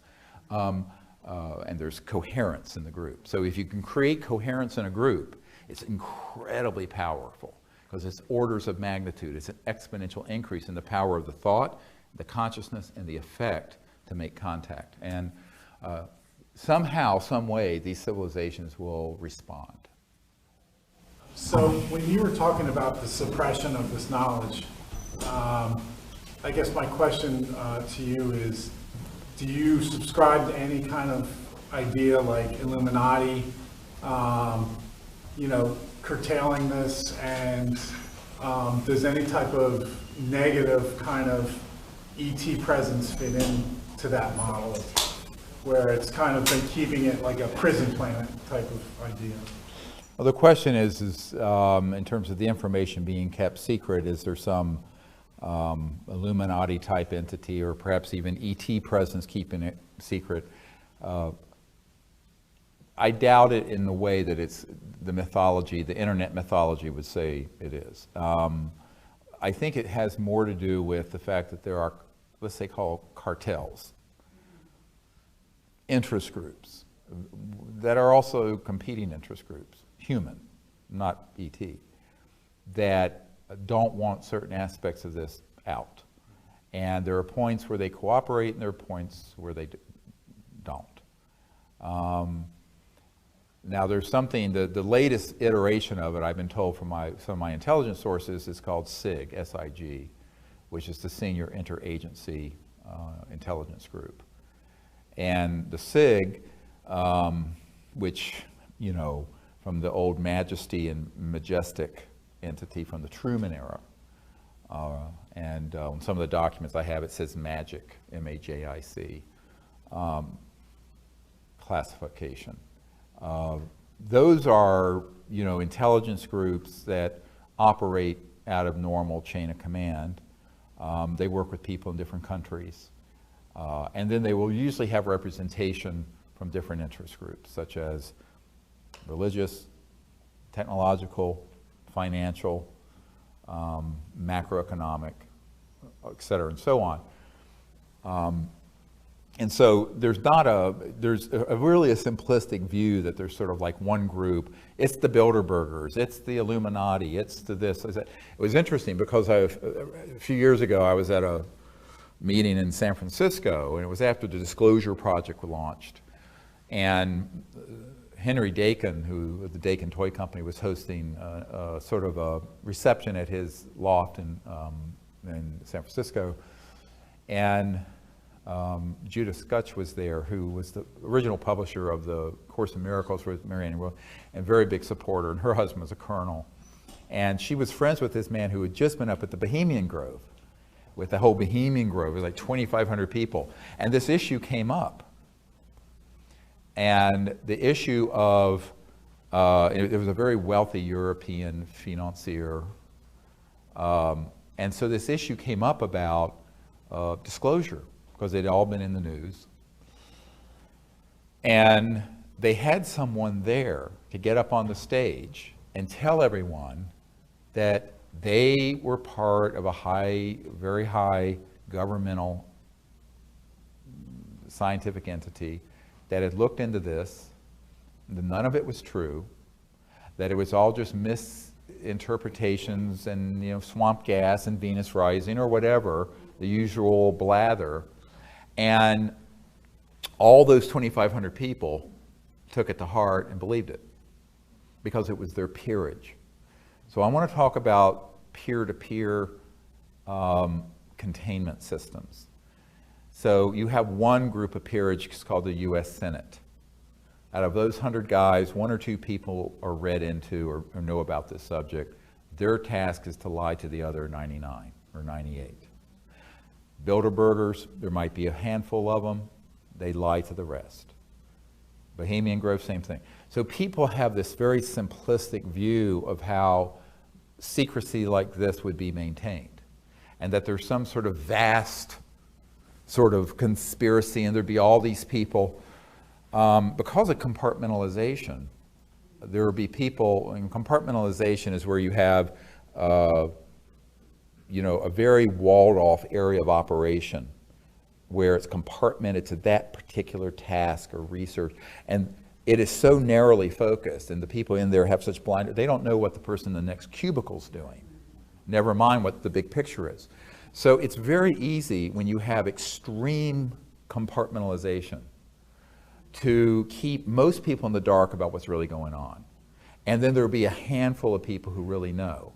And they may, you know, this committee, if you want to look at it that way, this intelligence group might have 200 or 300 people from different countries who are themselves members of different elite groups.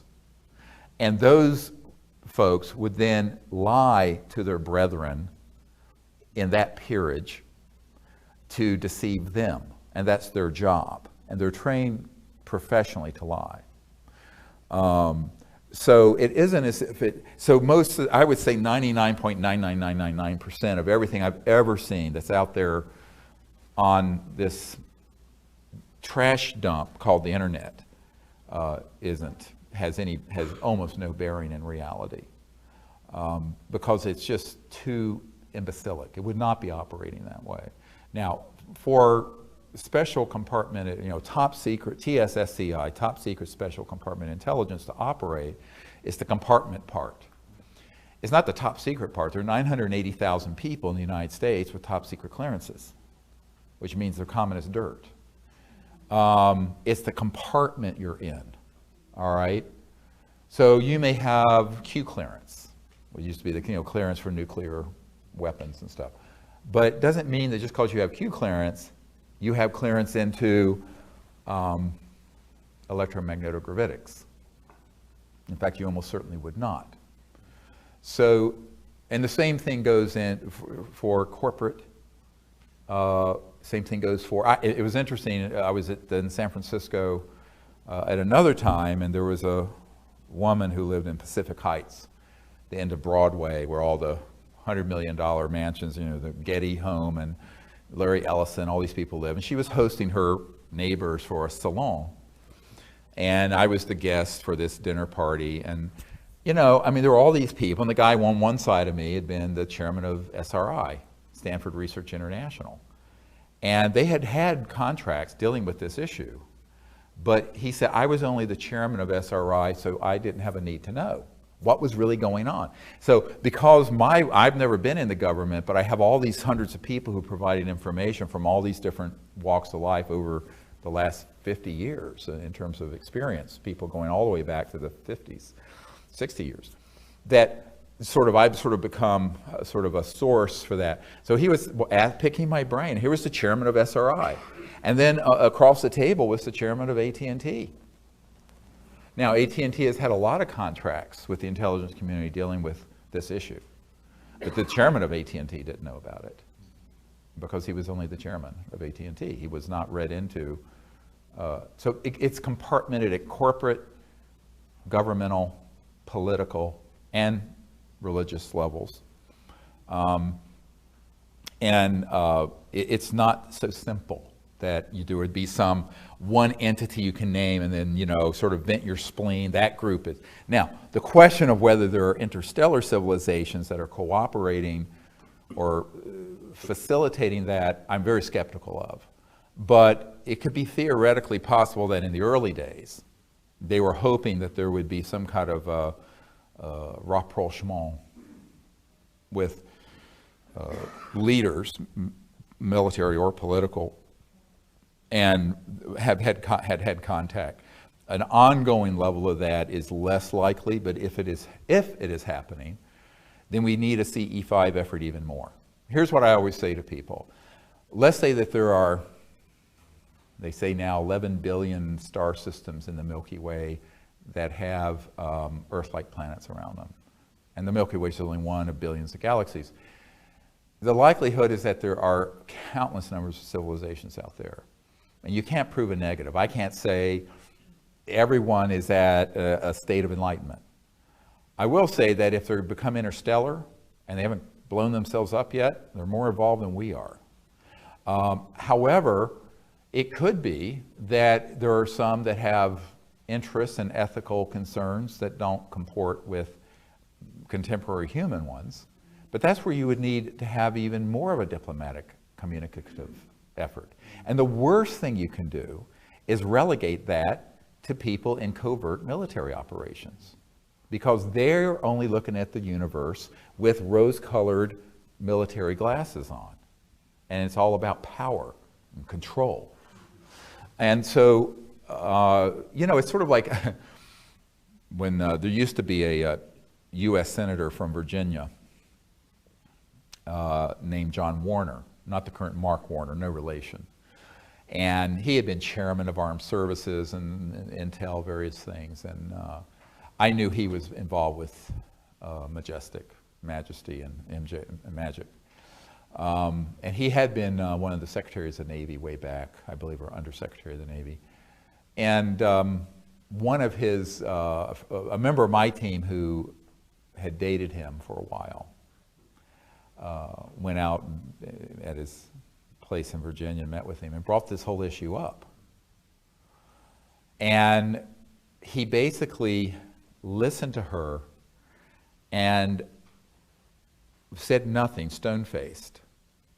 And where she left off the previous conversation to that exact word, he picked it up and continued, and just that issue was just sequestered out. He would not acknowledge it at all. And one of my military advisors had the same experience with Admiral Harry Train, who did the exact same thing when it was brought up, though, except he also said, he said, I am profoundly disinterested in discussing this issue with you, and dropped it. Okay, and that was the same admiral who was at Atlantic Command when we went to full code zebra because of these craft off the coast of eastern coast of the United States. So I think that, you know, they're very, very disciplined about that. And I've met with a number of these sort of characters. And yet you have other people like Senator Claiborne Pell, who the Pell Grants, anyone who was really poor like I was, who got a Pell Grant to go to college. I was at a dinner party with him. In fact, my wife and I were there, and for Noetic Sciences Institute. And after the dinner party, we went out on the patio of this beautiful home in San Rafael near George Lucas's place, right next to Skywalker Ranch. And we were there, and Senator Pell and I were talking, and he just sort of epitomized noblesse oblige, and was this wonderful guy, very, very genuine, crossed the aisle, tried to do great things for the country, patrician, very great. And we were talking, and you know, and he turned to me, he says, well, Dr. Greer, would you come and brief my staff on this? And I said, well, sure, anytime you want me to. He says, because we've asked about this and no one's ever told us anything. And he'd been on every committee. And I was looking at him, and I looked up at the stars, and I looked at him, and I said, you know, you've been deprived of dealing with the ultimate foreign relations issue, and you're the chairman of the Foreign Relations Committee. And I pointed to the stars above my head, and he looked at me through those, you know, horn-rimmed glasses and blinked. He says, well, Dr. Greer, I'm afraid you might be right. I said, well, I am. And it was really a poignant, but really, in a sense, funny but sad moment. That here's this guy, you know, had been in Congress or the Senate since the 50s, then been denied any information on this, who would have been a great interstellar diplomat. And instead, the wise, the enlightened, the peace-loving people who should have been handling this got shoved to the side, relegated to the scrap heap of history. And the warmongers and the control freaks and the misanthropic money whores, I have a few other adjectives I'll leave off, kind of took it over, which is what happened, as Eisenhower famously said, beware the military-industrial complex. He was specifically talking about the fact he lost control over this and other issues in 1956 when Nelson Rockefeller, the Rockefeller Commission, Lawrence's brother, Nelson Rockefeller reorganized the Department of Defense and CIA under the Rockefeller Commission in 1956. So no president since 1956 has had, even if they've known about the issue, they have not had operational control over these projects. So it's been an unconstitutional, off the rails for the last almost 60 years. I know that Maharishi University in Fairfield, Iowa, and the David Lynch Foundation put a lot into promoting TM with students and veterans and all kinds of people of all walks. Might they be interested in the CE5 protocols, do you think? Oh yeah, a lot of people in the meditation movements, TM and otherwise, are. And in fact, I've been invited out there. I've never had the time to go, but a lot of people who do meditation and study the physics behind mind, body, and also the science of consciousness fields are very interested in this. What, if anything, they have done with it or would want to do with it, I don't know. It may be a bridge too far because, you know, there's sort of a nexus of disinformation and automatic kook factor that gets associated with anything UFO and ET. And that's been done since the 1950s by the CIA, and it's been very effective. So a lot of people don't want to lose their respectability by touching the UFO issue. That's just true. I mean, it's a psychological warfare is the term used in the CIA document I have from 1953, where they specifically talked about the psychological warfare value of the subject, but also how it could be basically neutralized. And even up to the point of enlisting very renowned scientists on the payroll of the agency, Dr. Donald Menzel, who was this renowned astrophysicist at Harvard. I have a document where it names him, and it says it cannot be known that he's working with us on this, because then it would lose all credibility. But he was the person who back in that era, 56, would stand up and debunk all this. And then there was a Professor Condon of the Condon Committee at the University of Colorado that was in charge of the Project Blue Book, the Condon Commission, to look into whether Project Blue Book at the Air Force should be continued or shut down. And so he was the chairman of the committee. It was called the Condon Committee, C-O-N-D-O-N. And Professor Condon worked with Dr. Robert Woods, who I mentioned is one of our disclosure witnesses from McDonnell Douglas. And when Dr. Woods kept bringing really hard data cases, Dr. Condon went to the head of McDonnell Douglas, old man McDonald himself, and tried to get Dr. Woods fired. I have all this on videotape, by the way. And eventually, and of course, Dr. Woods was just so shocked that this man who was supposed to be an independent professor looking into this was so biased. After I met with the CIA director in the 90s, I got a tranche of documents that named Dr. Condon as an asset of the CIA. And it's in black and white. So it's very, very well done from the point of, if you want to be Machiavellian and just twisted. But it is well done, and for the right amount of money or threats or inducements, they can get the cooperation of certain people who have sterling reputations and who can then ridicule or take the subject down. So the problem usually is that by the time I emerged on the scene in the 90s, the CIA already had a 40-year run on top of me of disinformation, ridiculing the subject, being sure that things were covered in the National Enquirer, catapulting to the forefront of the field charlatans and cranks and all kinds of misinformation and disinformation and lunatic conspiracy theories. And so the problem is, it's not like you're climbing Mount Everest not from base camp, but from 20,000 leagues under the sea up to the top of Mount Everest.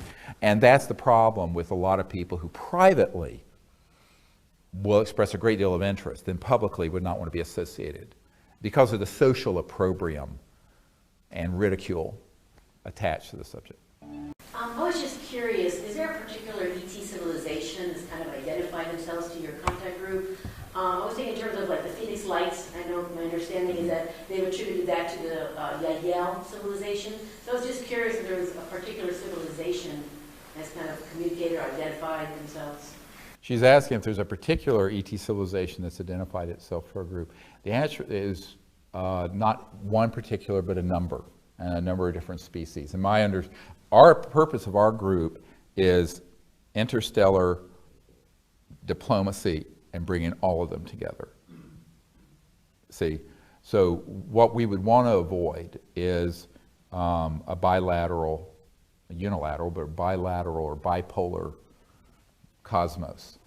And you want it to be multilateral. And you want it to be all civilizations, if they're capable of reaching this planet and in fact are here or near it or in our solar system or have that capability, we would want to have humans who are on a team who are interested in dialogue, peace, and what I call universal peace. I mean, world peace is like the treaty of, the League of Nations is way too late for just world peace. We have to go, unfortunately, straight to universal peace. Because it doesn't do any good if you have world peace, but the world is united against fighting one or more ET civilizations. That's not going forward. That's going to oblivion. So Hollywood notwithstanding, and the latest Tom Cruise movie notwithstanding, you really cannot enter this subject if you're serious about having a future at all without having a multilateral approach. And so we have had very specific contact experience with different types of species and what have you, and but my view is that over the years, it's many different ones, different appearances, heights, shapes, the whole bit, even in some of the photographs we have. But the point I make to people is that doesn't really matter. That's the external appearance. It's the fact that they're all conscious, sentient, and that what we want to move to is a time of universal peace that involves all these civilizations. Because, you know, you cannot go into, if we're going to leave the sort of the last era behind, the era of division and fighting and warfare, which has been the primary organizing principle of this planet for the last few thousand years, both financially and institutionally, has been war. It still is. It's still the biggest industry. You know, it's trillions. If you're going to move past that, and certainly if you're going to move into space, you have to move into it with a new consciousness. As Einstein said, no problem's ever been solved by the consciousness that created it. And so the consciousness of us versus them and picking and choosing and this and that. So from the very beginning, what I found is that we were having experiences with very different types of civilizations and species. All shapes, sizes, everything. And it's really beautiful. And I think that's by design. The philosophy or the ethical underpinning of what we're doing is based on doing exactly that. So, yes, sir. I'm curious, as I pay close attention to the website and pay attention to the money raised for the project related to energy development. Right. And I've noticed it's sort of remained at $241K for a while. That's right. It's pretty much after the release, it kind of just stayed there. So, you talk a lot about some very high-level connections, both in the military and wealth-wise as well. And I'm just curious as to what is the real obstacle from utilizing those to get to. I mean, we're talking about free energy. $6 million is really not that much money. I agree with you. Yeah, he's asking the question, with the numbers of people who have been interested and looked into these issues, why hasn't the amount been raised to create this sort of initial to your lab research project? And you know, you have to ask those people. I know them. I can tell you what they've told me. The people who are associated with governments and contracting, they don't want to touch it because they're afraid. There are some high net worth people I've approached, and I'll just give you one example. I can give you this example. You know, my wife knew the gory details of this, and so did my whole group. And this is somebody who lived in Virginia, not far from me, but whose family are industrialists, and they had about a $750 million a year income, and 5 private jets, and actually I'd used them some of these planes to go to some sensitive meetings. And so I approached the sort of the scion, the elder of this family, really controlled the operation, and I explained to him how we're running out of time to get this dealt with, and would he do this and help? Because basically the amount of money he blows out of the tail of his Gulfstream jet would do it. And he said, well, I'll tell you why. It's too dangerous, and I'm not going to risk my children and grandchildren who fly around on my planes to do this. I said, well, if I'm doing it, why are you at risk? And he told me a very interesting story that back in the late 1960s, he knew an executive with General Motors who was telling him about the zero-point type energy systems they had in some of the classified research at General Motors, and that he felt it was time for that to come out so that every car coming off the assembly line was basically an electric free energy car. It didn't have to be plugged in. I mean, way past a Tesla. And this was, I think, in '68.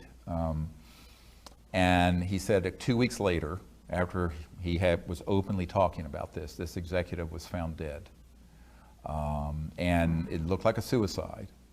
But this industrialist that I knew very well told me that everyone knew it was not a suicide.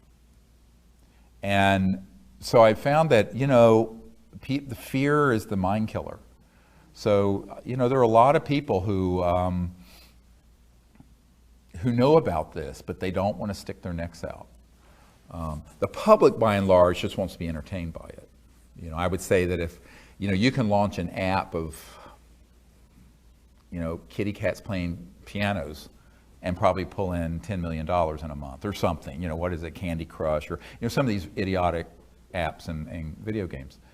But I have not found that the public is always, no offense, doing what you're doing.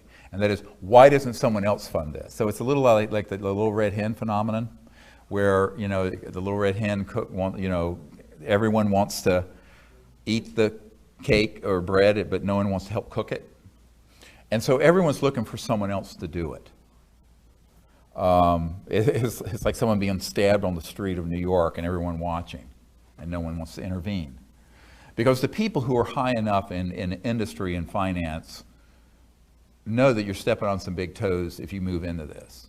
And the masses, for the most part, mainly want to be entertained by this subject. It's just sort of a fascinating conspiracy theory sort of thing. And so, so that's been the problem. The masses haven't put in the funds as sort of the movie was crowdfunded, but moving that from a few 100,000 to a few million didn't happen. And then the very wealthy people, for the most part, are really afraid of touching this third rail. Boom, zap. But if you know someone who's got the courage, it's all about courage. And whether it's going out and making contact, or having the courage to explore your own capabilities and consciousness, or doing this, it's all about the courage we manifest. And a lot of times you find that people who are quite wealthy and comfortable do not want to step into something where they could be greatly in harm's way. And so that fear creates its own containment. Now, my own view of it is that I think it's an unfounded fear. I'm not saying there's zero risk. I just think that it's mostly psychological at this point. Besides, I tell people I'm the canary in the mine shaft. So as long as I'm still twittering away, you shouldn't have too much to worry about. But, there have been a number of people, a few dozen, when I say a few dozen people who have net worths north of hundreds of millions to billions that I've met with, but they do not want to step into this. And what would be easier is to find probably 10 or 12 people of more moderate worth who would each put in 500,000 or something. But that hasn't happened either. So we'll see. All I say is that, when there's a critical mass of awareness, and I keep doing everything I can as a single individual, then it'll happen. And if not, then it won't happen, and we'll get the consequences of that. And then it'll happen in the aftermath. The phoenix, I call it the phoenix, picking all up from the ashes. So it's not there's no question in my mind it will happen at some point, but will it be soon enough? And can we avoid a lot of huge problems? Imagine if we had not needed Mideast oil 50, 60, 70 years ago, where we would not have had the hegemony and the presence in the Middle East that have led to the mess we're in now. Never mind the biosphere being damaged, and the pollution, and cancer rates skyrocketing. But again, there was a fear of taking on the macroeconomic status quo. And the macroeconomic status quo, it's like when the Minister of Defense of Canada, Paul Hellyer, and I were talking about this. I was at his home, and he says that he was a macroeconomic person to start with, and he said, basically, that's the big problem, is that this is not something that's just like creating another computer system, or it's bringing out a whole paradigm of science technology that would change the entire petrodollar system and the whole macroeconomic order, and with it, the commodities markets and hundreds of trillions of dollars of wealth that somebody owns that's sitting in the ground in the form of uranium and oil and coal and what have you, plus all the generating capacity that goes with it. So it's such a huge change that most people don't want to entertain doing it. And I've talked to people at Goldman Sachs about this, and they said, oh yeah, you're talking about basically wiping out $600 trillion in assets. So, trillion.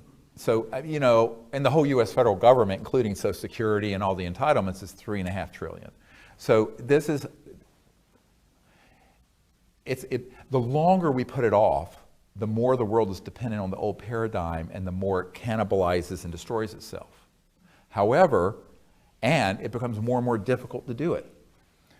So it's kind of like putting off repairing a leak in your roof of your house. You can put it off, and eventually the damn thing's going to cave in on your head.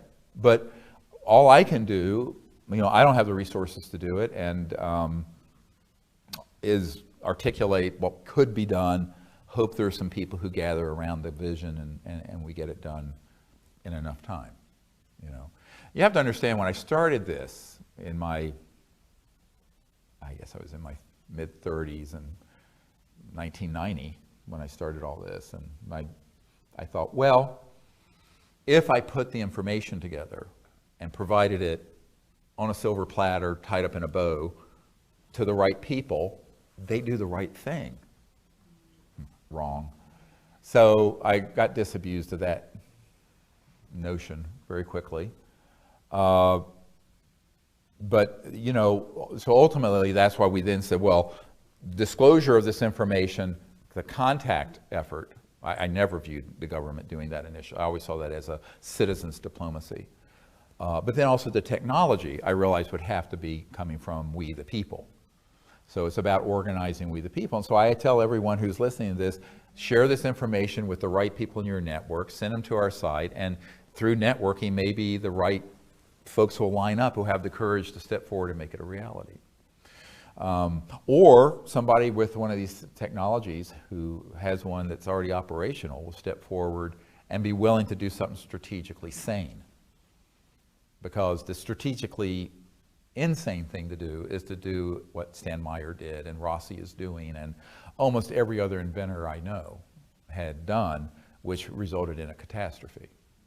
So all I can do is encourage, and you know, but I do think, you know, it's all networking. You know, it's like networking it out there. The way that we've reached the people we've reached is through networking. So that's really a key thing to do. Hey, Dr. Greer, stoked to be here. Good, glad you're here. So in 2012, there was said to be, you know, a shift in the way we think, and for me, that was the case. Like consciousness, the word consciousness was in my head just constantly, and that led me down the path to finding work. So I was just wondering if you've noticed any increase in this kind of interest in UFOs, or if you think it's just the grand scheme of the universe. Your thoughts on that? Well, I don't know about 2012 per se, but it has in the last couple years gone up exponentially. All the interest in this.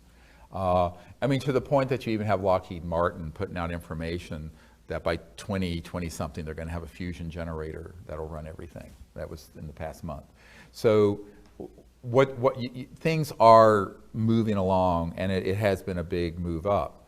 What I'm concerned about is sort of like the Hopi prophecy, where there's one timeline that terminates and there's one that continues on, and we have to choose what timeline we want to be on. It's called the prophecy rock or whatever. It's this etching that the Hopis have. Have you seen it? It's really cool, or disturbing, depending on how you look at it. And I'm reminded also, you know, Colin Andrews is a very, very good friend of mine, the crop circle guy, of a crop circle that appeared some years ago that it was how all the planets would be in the year 2036, but Earth was not in its orbit. Earth was missing. It was sort of like a warning. Now this is 2014. Now that crop circle appeared in like, I don't know, late 90s or early 2000s. But, and I don't mean to be apocalyptic in what I'm saying. I'm just saying that, as the wonderful Chinese expression goes, unless we change directions, we're likely to end up where we're going. Where are we going? Where are we headed here? So I think that's one of the really important things to realize, and it can happen very, very quickly. It's like in physics, and they talk about this with quantum systems, is that you get to a certain critical mass of coherence, like in superfluidity and helium, and like when 1% of those molecules or atoms of helium are aligned and become coherent, instantly all of them do, and it becomes what's called superfluidity. And so you have this phase transition, it's called in physics. And so that can happen also with people. And as Rupert Sheldrake pointed out, you know, in the whole concept of morphogenic fields, or it's sort of like the 100th monkey effect, where a certain population learns something, and then when it reaches that critical mass, suddenly monkeys on other islands and in other areas that had no linear contact start automatically know how to do it also. So there's this non-locality of learning in large social systems, and they've proven this with monkeys and primates and also with humans. So all I can say is that if all of us do what we should be doing, we'll hopefully reach that phase transition and move over to this other way of functioning. Does that make sense? Yeah, but it does seem to be increasing. And so Rupert Sheldrake did some really great, he's a biologist at Oxford, I believe, who did some wonderful work on this in terms of morphogenic fields and what's more popularly called the 100th monkey effect. It's a real phenomenon, and so we have to view it in a very that's why I tell people, like, people going out, doing meditation together, making contact, putting even the thought or the intent, doesn't matter what you see, just intending to do the correct thing, recruits people you'll never know and meet. It has an effect beyond what we can measure and see. And so, you know, it's more important to be in the moment and be in the intent and the process with a pure heart than to be worrying about the outcome. Not that you don't want to worry about the outcome. You want to see a good future. But if you stay in that process, it'll create the good future. Does that make sense? Yeah? Yeah? Good. Yes, sir. Yeah, you talked a year or two ago about representatives from a G8 country participating in a CE5. Yeah. Has there been any development with that? Yeah, so he's asking about one of the G8 countries who very supportive of the CE5 initiative. And since it's been a couple of years, I'll talk about it very directly. The country is France. And so there was a president a couple of years ago named Nicolas Sarkozy. And Sarkozy's people, his intelligence and Air Force people who briefed him on all this stuff were very, very interested in what we were doing. And one of the very old families in France that actually organized the beheading of Marie Antoinette, had this old estate in Brittany, and invited us there. So what we did a couple years ago, under the ruse of a training, just a weekend training, is that nobody who came knew this, except a couple of people. Oh, of course, my wife knew. She knows everything. We had this thing, and of course I knew that it was going to be, we used this 2,200 acre estate. And there was an admiral there who's very high up. And also this admiral has a PhD in physics. And is also, like myself, an MD. Very, very, very wonderful man. And a couple other people. And the host family, who, of course, was a very old French Foreign Legion diplomats, a family of very, very old French. And so we did this. This is sort of a training, but also so that the government, the friendly people in the French government could learn the protocols and see. And so they were there. And then I heard back afterwards that they had the whole area, not cordoned off, but there was a security, observational security perimeter around it. And they tracked craft coming over at 200,000 kilometers an hour during the CE5. And it was just a group of novices. Most of them had never been out. And we had some amazing experience, including, if you've seen the photo, we were setting up one evening, and everyone on the side of the part of the circle where I was sitting, we saw this. I was just setting up to do this Sanskrit Vedic puja. And there was this, like a rainbow light that came in just in an instant. And so I had someone take a photograph, and there was this sort of royal purple, mauve-colored, fuzzy disc hovering right above the field. It's in this photograph, stunningly gorgeous. Not quite in this dimension, but not out of it either. But everyone looking in that direction saw this thing flash in. And then we were sitting there one night, and this object came over, and then we had all the cars. There were like 30 cars in this field, because we had like 60 people at this thing. And they all started turning their lights on and off. So this thing went over the vehicles, and it was like, this is like something out of a Close Encounters of the Third Kind movie. And of course, you know, the Admiral's going, holy shit, you know.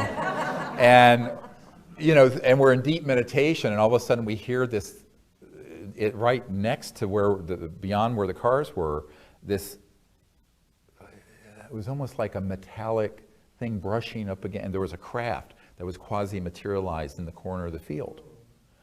And later I went out, and there were these little beings, there were about 5 of them. And you could hear, now the problem is everyone got up, and it scared the hell out of them. So you heard this, them scampering off. And so they scampered off and then dematerialized in thin air. Sort of like that one that was in the crop circle a couple years ago where they saw the feet, and the police saw this tall, luminous white being that was fully materialized, and the police got out and chased it, and the footprint, and then it just disappeared into the field in thin air. You know that case? Oh, I was right there when that happened. Yeah, it's near Silbury Hill. Anyway, these expeditions are awesome. You want to come on them, you should come. But the point is that, so they were very, very interested. Now, from there, in terms of bureaucracy, there, like in any government, there are people who are part of this MAGIC or Majesty group. Majestic has different acronyms. Now it's called SIG, Senior Interagency Group, Intelligence Group. Some were friendly, some were not friendly. And when you're talking about a government moving off the dime on this openly, it's very difficult. But again, it's an iterative learning process. And so the way I view it is that, you know, see one, do one, teach one. You demonstrate it, and then hopefully, and I know that they're learning, and probably they're practicing it. Now, the ethical construct and the philosophical underpinning of it is that it has to be done within the context of universal peace. It cannot be done within the context of one national entity vaulting itself over another, etc.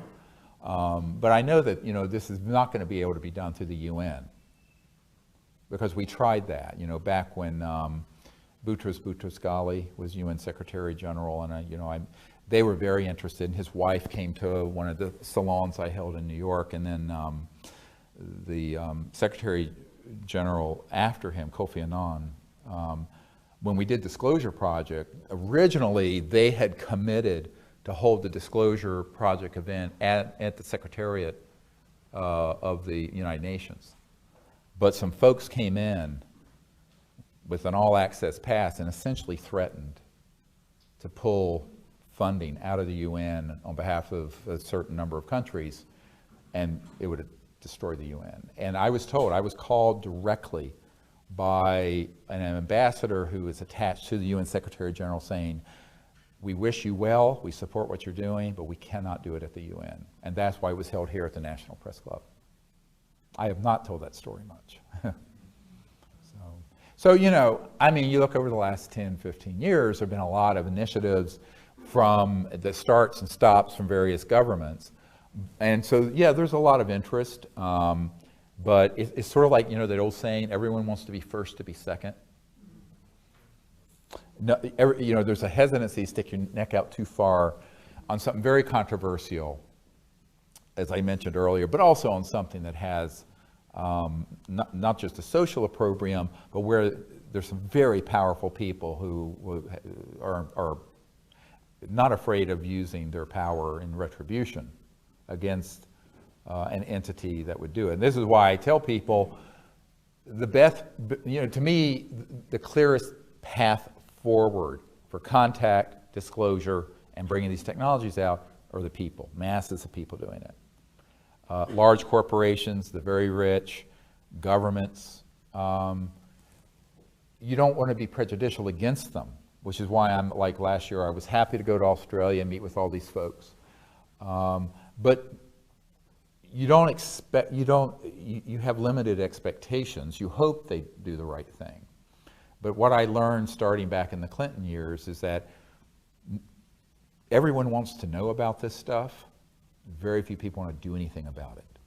So knowing about it and doing something about it are two totally separate things.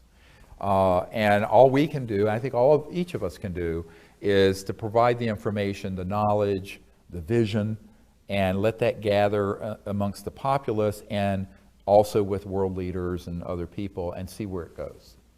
And I have a very, not detached, but a very realistic philosophy about that. And many people have said, well, when is disclosure going to happen? I said, well, we did it already. And people think I'm joking. I said, no, when we started this, only about a quarter or a third of the people thought this was real. Now it's 50-some%.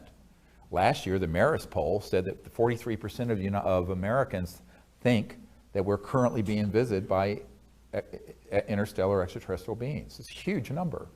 So I said, in terms of the public, it's kind of there. In terms of officialdom and what I call the hidebound inborn elite, the sort of inbred elite of the world, that's a harder thing to get through.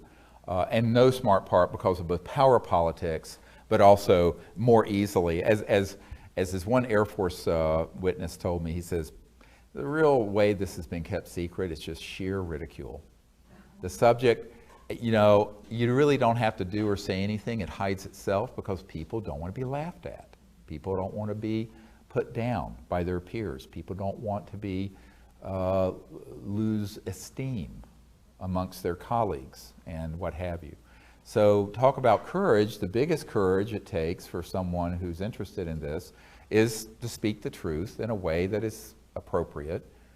You can't bring everything out to someone who doesn't know anything about it, but that's why we put Disclosure Project, the book, and the videos together, so that anyone who's even at the level of the most basic linear understanding will say, boy, where there's smoke, there's fire, because here's a lot of information from people who with sterling credentials. And, and there is this sort of strange hypocrisy with the mainstream media, and that is, if you had three people who would go on record with the New York Times or Washington Post about a senior person at the White House having sex with someone, it'd be all over.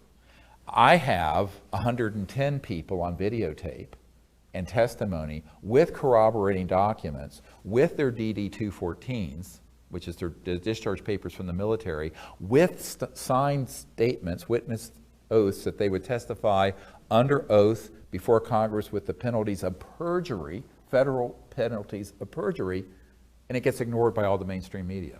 You talk about a double standard. So this is, of course, what we're up against, because the big mainstream media, again, not so much, now some of them are tied into, quote, the cabal, if you want to call it that keeps it secret, but most of them, it's like this, I have a family member who will remain nameless, who used to be the city editor of the Boston Globe. And when she found out I was getting involved with this stuff, she says, I don't care if you put a dead extraterrestrial body on my desk, we're not going to run this story. We're a blue chip paper. That belongs in the National Enquirer, and it would never appear in the Boston. I mean, it was just like that. This is a family member. So, and this was not, I assure you, it's not someone on the payroll of the CIA, like Donald Menzel was, or Professor Condon.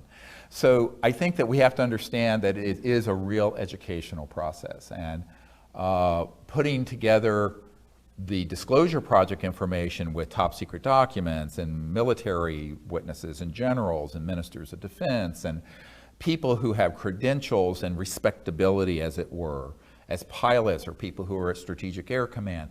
That's very important. And that body of information is sitting there for anyone to take virtually for free. I mean, we have 60 some of these people's testimony up on the site on YouTube now for free. So that is important that all of us should share that with folks. When you get to governments in these G8, it's very interesting. Before I went over there, I regret that this wasn't actually in the film Sirius. The director took it out, and I don't know why. But I have this beautiful letter. It's in French. from this admiral and the team who wrote about their commitment to make a long-term commitment for this journey with these visitors from other star systems. And amazing. And it's actually from the Ministry of Defense of France on their letterhead, signed. It is the most important government document in the history of the UFO subject, and there it sits in my vault. So, you know, what I say to folks is that over the last, that was just a few years ago, that process continues, but it's usually very quiet. Why does SETI continue to be funded where you're clearly demonstrating like you can do all this with the protocol? Like, Right. I mean, it's out there for people to just go and get the app and do it. Well, yeah, it doesn't matter what kind of evidence you put together or even signals we get or images. The subject, again, gets debunked. But the other thing about the SETI project, like Seth Shostak and these people, they are carrying water for someone. Because you're either a blithering, you're either stupid or you're corrupt. There's two things to choose from here. If you've really dug into this and you're at that level at NASA or the SETI project, and I debated Seth Shostak on Voice of America about this. I had my military witnesses, John Callahan, who had all the radar tapes, and we basically cleaned his clock. But at a certain point, I said, you cannot look at all this dispositive evidence and proof and information and just dismiss it while you sit there and spend hundreds of millions of dollars saying you're listening from a signal from outer space, which, by the way, they've already received and been covered up. Now, I'm going to say something here because this is enough years after it happened. A few years ago, there was a show called Coast to Coast with Art Bell. And it was on the cover of Time magazine, and I was one of his favorite guests. And when I'd be on that show, it really lit things up at certain agencies. And one time I was on his show, and a few years back, towards the end of his career there, and this issue came up, and I said, well, you know, I have a source high up in SETI that confirms to me that they in fact have received interplanetary signals, but in a kind of phased, not normal array. It was kind of a pulsed array, and that it was kept secret and covered up. And the SETI people were furious. Subsequently, Seth Shostak got on the show and just said, well, Dr. Greer knew what he's talking about, and he probably talked to some volunteer computer operator, because we have all this network of volunteers. What Art Bell didn't know, and which Seth Shostak didn't know, and which I'm going to say now because it's enough water gone under the bridge, is that the guy who told me that was the founder of the SETI project and the Drake equation, Dr. Drake. He told me that they had that contact. Moreover, a man who had been one of Carl Sagan's best friends, the best man at his wedding, confirmed it. And he had been present when the WOW signal came in at Harvard. So, you know, it's very frustrating for me because, you know, these are people who, one of them was an astronomer who was actually at the Georgetown Westin Hotel in 1997 when we were doing briefings for Congress. But his presence there resulted in him being contacted, because he used to be the editor of Sky and Telescope magazine and Astronomy magazine, and had worked with Carl Sagan, all these people. And he said, he contacted my wife and me after that, and he says, you know, I've been told that if I don't back off of this, I will never have a working position again. And I got kids in college. So he, wonderful man, wished us all the best and left. So that's how it works. And, you know, I mean, I gave up my medical career. I mean, you know, people say, oh my God, you know, I say I gave up $500 and some thousand a year to be doing this for nada. But most people who are in a situation like that, who's an academic and what have you, unless they're independently wealthy, they really can't turn to the people who are hiring them as an editor or a professor and say, bug off. And so this brilliant scientist who had all this information, who started to come out, he never went public, but at the meeting with the members of Congress and these other initial witnesses we had in '97, when I was still trying to get the White House and Congress to do disclosure so I wouldn't have to do it in 2001, right before 9/11, he was at that meeting. But even being kind of out on this subject that much caused him to be contacted and be told, don't, stop it, or your career is over. He says, and it was made very clear to him, you will never work again. No one will hire you. So, you know, there are a lot of people like that. And so there is this, it's not so much some sort of Illuminati, it's this oppressive condemnation of the subject along with abuse of power, you know. I mean, it's quite illegal for the CIA to be infiltrating an alleged independent Air Force investigation at the University of Colorado and put someone on their payroll to prejudice the jury and kill the report on this subject in 1969, whenever that happened, when the CIA is barred from having any domestic activities. I mean, this is illegal. Go read the law. And it's also, however, why I've told people this is why everything we're doing is legal. Very different from, say, Edward Snowden, who was disclosing information that the president knew about and certain members of the Senate Select Committee on Intelligence knew about and the House Intelligence Committee knew about. The stuff I'm disclosing are things that the president is being lied to. The head of Intelligence Joint Staff, who I briefed, Admiral Wilson, was lied to. The head of the Defense Intelligence Agency was lied to. A sitting CIA director was lied to. Chairmen of key committees that I met with, senators and House, were lied to. I can prove that in a court of law. A priori, those projects are illegal, and I have declared them rogue and illegal, and therefore they cannot touch us. And that's the difference. Oh, I want to make this a very clear point. There's a big difference between disclosing something that's being kept secret, even if it's wrong. I'm not saying that what Snowden disclosed was right or wrong. He probably did a service in the long run, but that was being overseen by the appropriate governmental elected and appointed officials.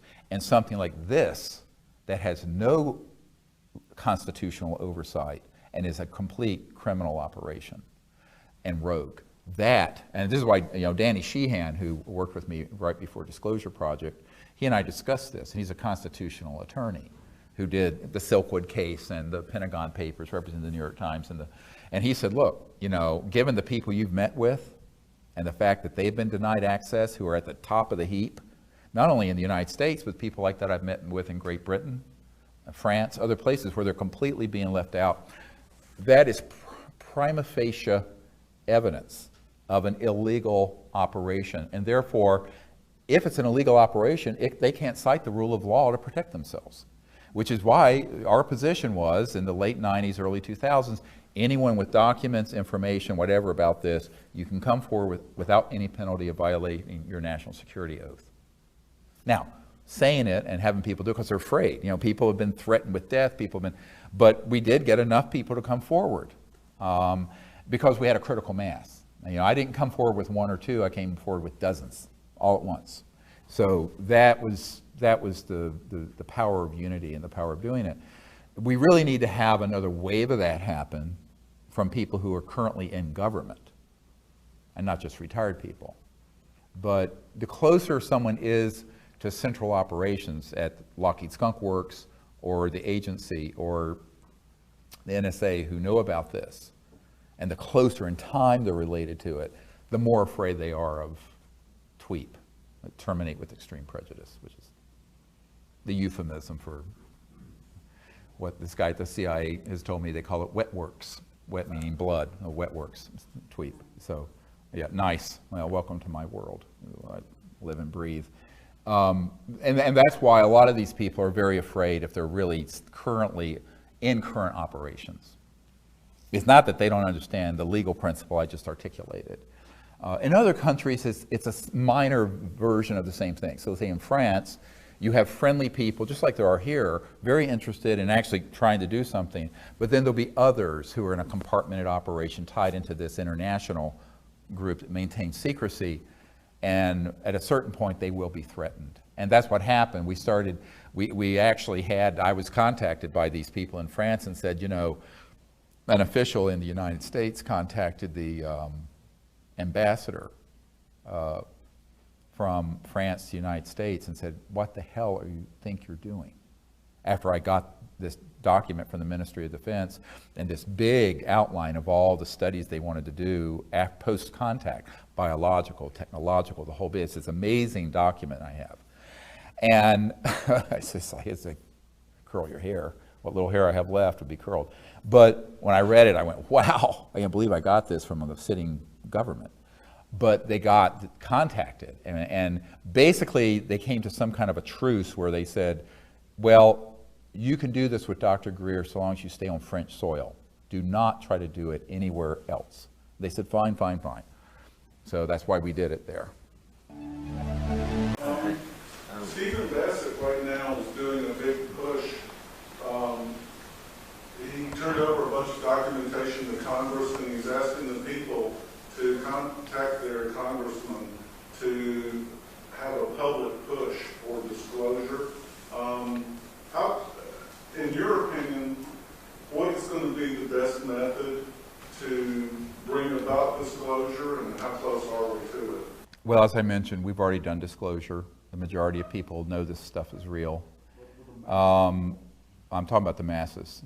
If you do any poll, more people believe this stuff is real than have voted for any president in our lifetime.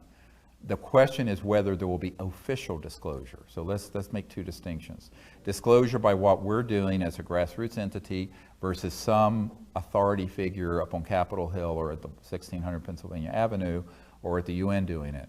The latter is unlikely. I already sowed that a long time ago. We had tens of thousands of people faxing and writing to their members of Congress after the initial disclosure project, because I was the father of the whole global disclosure movement. And then, of course, 9/11 happened, which moved it off everyone's radar screen. My own sense is that the best way we're going to have more disclosure is to have thousands of people doing and making open contact, where it becomes something you cannot stop. The intelligence community cannot put that genie back in the bottle. And secondly, more people coming forward who are whistleblowers or insiders with documents and evidence. The likelihood that any committee of the Congress or anyone at the White House will do this is, I think, very, very low. I don't care how many people write them. I'm not saying that we shouldn't encourage them. It's their responsibility. But I'm just saying I've already done that over the last 20 years very, very thoroughly. And a lot of people involved with disclosure now actually have never had sit-down meetings with current members of administrations in Congress. I have. And what you hear from them is that, yes, this is wonderful, but let someone else do it. I'll never forget meeting with a senator, Senator Dick Bryan, who was from Nevada, whose home state has Nellis Air Force Base in Area 51, as the public calls it. Pahut Mesa, S4, S9, S12, all the top secret underground facilities. And he and I met at McCarran Airport in what looked like a janitor's closet, and it was just a room, and you're taken there in a cart, and the door opens, and it's this gorgeous conference room for VIPs. This is how things are done, by the way. And things really happen this way, although it'd make a great movie. So we go in there, and I start talking to this guy, and he says, yes, he says, he's Senate Intelligence Committee. He says, but this has never been brought to my attention. And I said, well, yes, that's why I'm meeting with you. I think I need someone like you to head up bringing it to the attention and holding a hearing. And and his chief of staff was there, literally dropped, he was reading the Wall Street Journal, dropped the paper in his lap. And the senator said, I don't think I really can do that, but have you talked to, so in other words, Kissinger called this the hottest potato in the cosmos. So this issue. And so basically I want to pass it to someone else. So he gave me the name of someone else. So the passing of the buck on this is legendary. And I've met face to face with people who are on these committees and at the Pentagon, and asking them to do something about it, which would entail enormous risk on their part. I mean, as one congressman said, yeah, I'd be known as Congressman Moonbeam. Or, in other words, the press would have a field day. And I think that that's one of the real problems. And therefore, should we exhort these leaders to do the right thing? Yes, of course, and we continue to. Do I think that that's a likely way it'll happen? No. The most likely way is more and more people from the inside with evidence and corroboration coming forward, and thousands of CE5 contact teams reaching a critical mass where then an undeniable event happens that can no longer be contained, that goes viral. Now, I don't think that I don't want anyone to take away from this that I don't support trying to hold our leaders' feet to the fire. And that's why I put this briefing together for the president. That's why I went to Australia and met with 120 leaders from around the world and Minister of Defense of Australia and everything else. I still think that there's a responsibility, if you believe in representative government, to ask your representatives to do the right thing. But I'm just saying, from a realistic point of view, the likelihood of change happening from those quarters. And it's a little bit like after I, did all this with the Clinton administration, and, the Rockefeller family was running interference with us and hosted Bill and Hillary Clinton at the JY Ranch, where I'd gone out there and had all the meeting with all these spooks and top secret people. And then, there was a man who worked very closely with the Clintons who then came to our house. This is when I was still working full-time as an emergency doctor in North Carolina, and he came down and had dinner with us at the table, and he said, well, this was like a month or two after my wife and I had come up here to meet with the CIA director and his wife. And he said, the president and the people around him are very supportive of what you're recommending. I said, oh, good.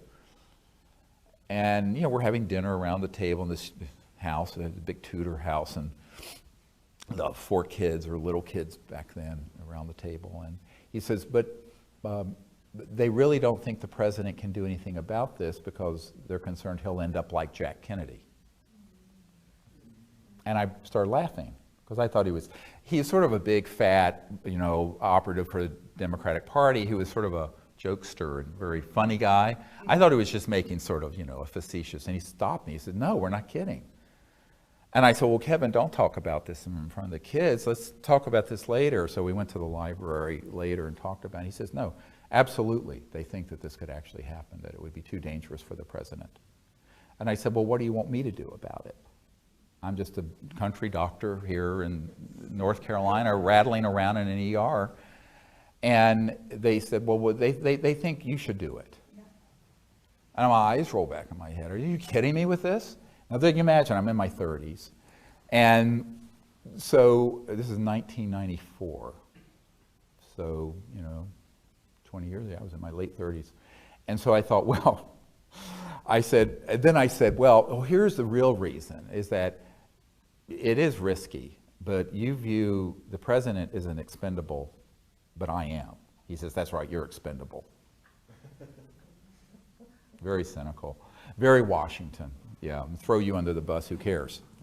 So since then, I sort of accepted, well, I'm the throwaway guy. My career, my life, none of that matters. Because, in this city, it's everyone's ambition. And, at the Rockefeller Ranch, I know for a fact that when they were going through the briefing materials that we put together, which we've made available to the public, the disclosure book has most of that in it. But that basically, at that point, Hillary stood up and said, this is too dangerous and we really can't deal with this. So, And so what you find is that they are interested. Now, you know, years later, very, very close friends of the Clintons, who used to live in the private quarters of the White House, I was meeting at her home, and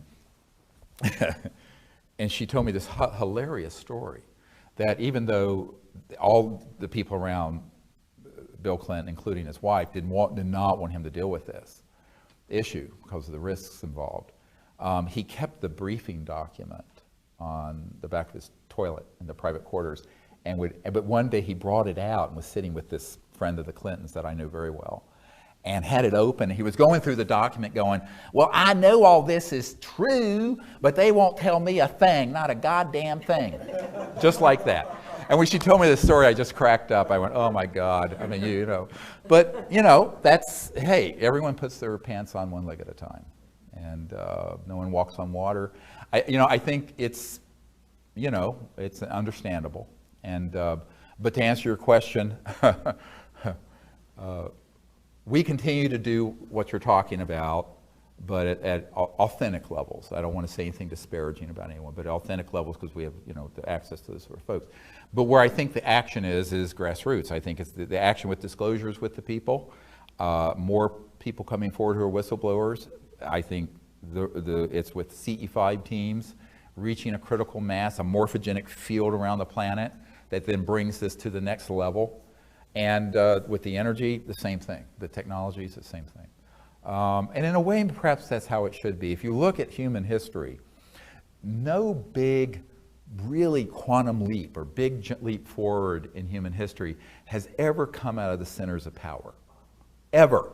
It's always come from something in left field, something unexpected, bottom up. It's never come from the centers of power, because power corrupts and absolute power corrupts absolutely. So the people who are in those systems, by definition, are trapped in the mechanism of their devices, you see. And so in a sense, we're more liberated. I'll never forget in 1992, the former head of Army Intelligence pulled me aside at a meeting, and after we were in Florida and we were doing the CE5 work, and there were 40 people on the beach, and that's when you've seen the video. The guy goes, holy damn hot shit, and there were 4 of these ET. Okay, you've all seen that. It was very bad camera, and we didn't have night scopes back then, but they were really quite close. You can't tell it from the camera. And that made its way over to the CIA and to this guy who had been the head of Army Intelligence, who was doing covert stuff as a private contractor. And he was a general. And one of their best friends, and there was an NSA guy there also, National Security Agency guy, and they were really concerned about what we were doing, very unhappy, because he basically said, you have no business doing this. I said, well, I'm going to do it anyway. That's how I am, you know. I'm nice until I'm not nice, and I'm probably going to run you over. But anyway, and I just said, look, you know, I'm not doing this as a civilian, and I haven't signed a security oath to anyone but my conscience and God and the humanity. So buzz off. It's none of your business. But what was interesting, one of their friends who was at this conference pulled me aside later. And I want you to think about this and take it into your own soul. And said, you know, they act like they're angry at you, but they're actually really jealous. And I said, what do you mean jealous? And is the head of Army Intelligence, this is NSA. They said, yes, but she said, this was a countess from a member of royal family. And she said, you're free to do anything you want. And you can do these wonderful things. They are not free. They are in a system where they know that they are on a leash, and they are controlled, and they are in a black box. And they really are jealous of you. So don't give this kind of power more than you should to these entities. You guys, all of us, have such freedom because we're not part of that corrupt system. That's the power we have, because we're not part of a corrupt system, either economically or politically or institutionally, that restrains what we want to do, which is make contact, disclose the information, bring out these technologies. So we have this freedom to operate that people who are in the system at the Pentagon and the agency and the White House and Congress really find they don't have. So it's a beautiful thought that, you know, thank God I've been offered to be pulled into that system and turned it down. Because I will not sign a security oath, by the way. All these meetings I've had, CIA director, head of the Defense Intelligence Agency, members of the Senate, head of intelligence, joint staff, J2, they've all been without me signing anything regarding secrecy. And if someone says, we want you to, I will not go. I said, no, I'm head of the disclosure project. From Asheville? Oh, wonderful. That's where all this started. Right. Asheville, North Carolina. Awesome. That's right. Greetings from Asheville. I hope your wife is well. She is, yes. I want to say thank you to everyone who's prayed. You know, Emily had stage 4 cancer 4 or 5 months ago. I thought she was a goner, and she's completely cured. Yeah.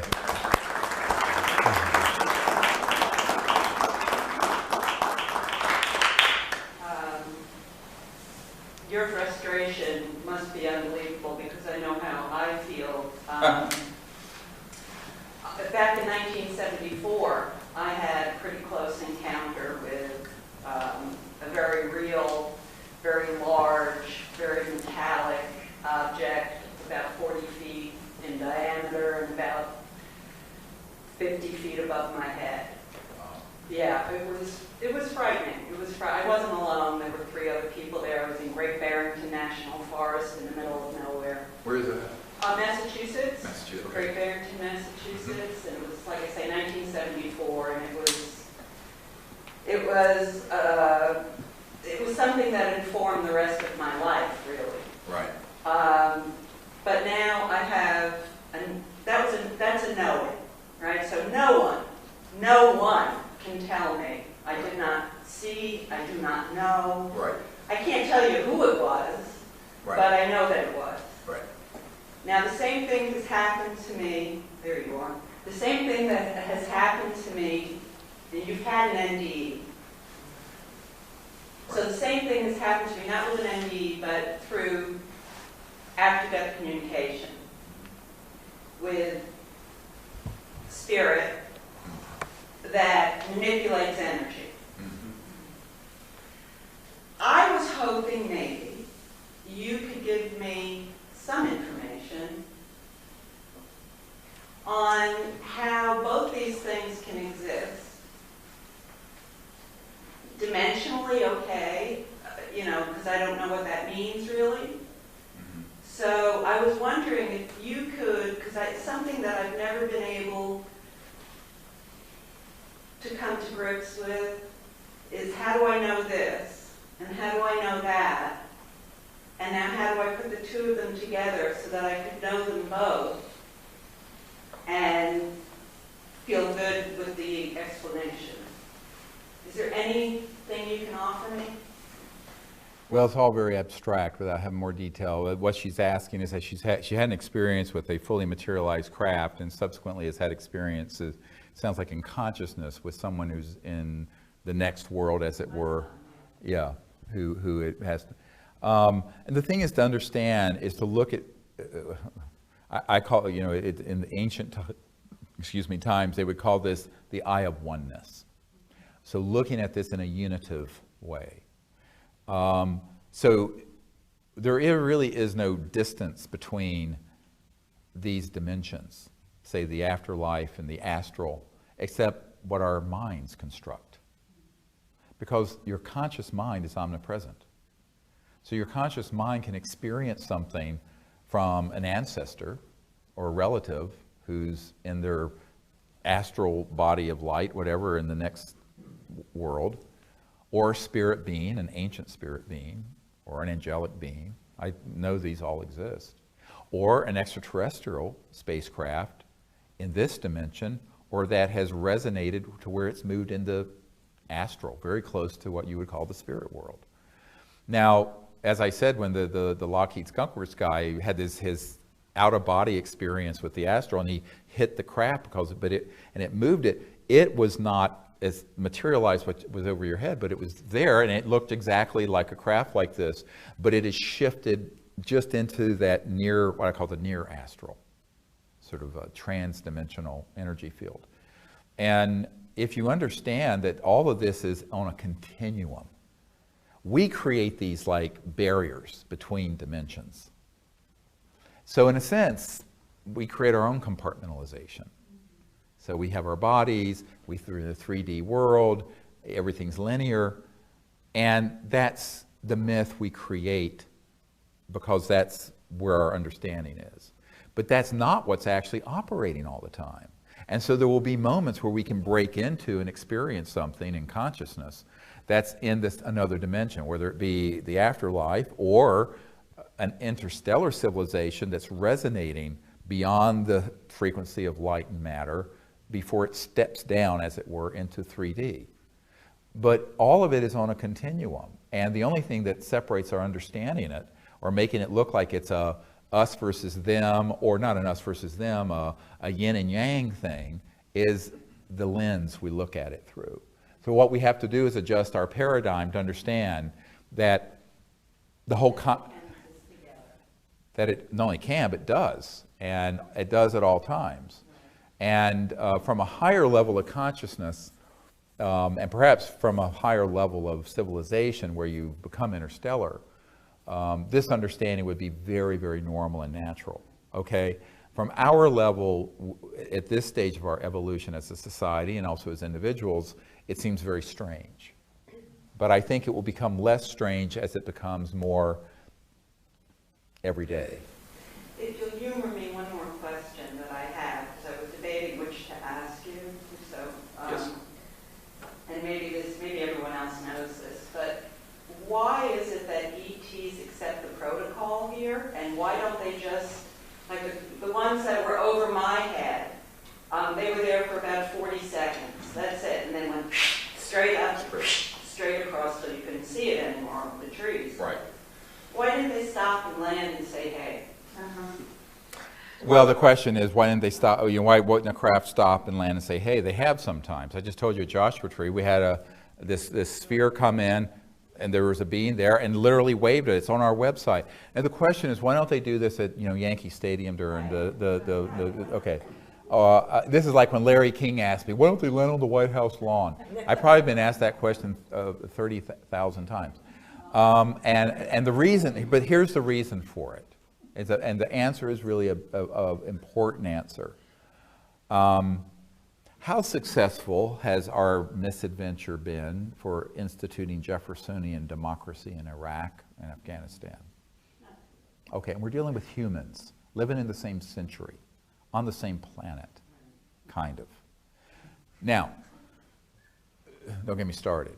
Okay, now, the point I'm making, without becoming politically incorrect, is that if you have a civilization that is thousands to millions of years more developed than ours, and they were to come in and force disclosure, let's say, by being that open, a couple things would happen. First, the world would divide into idolatry, people who'd worship them, like the people on the island making the plane, the propeller plane, or would demonize them.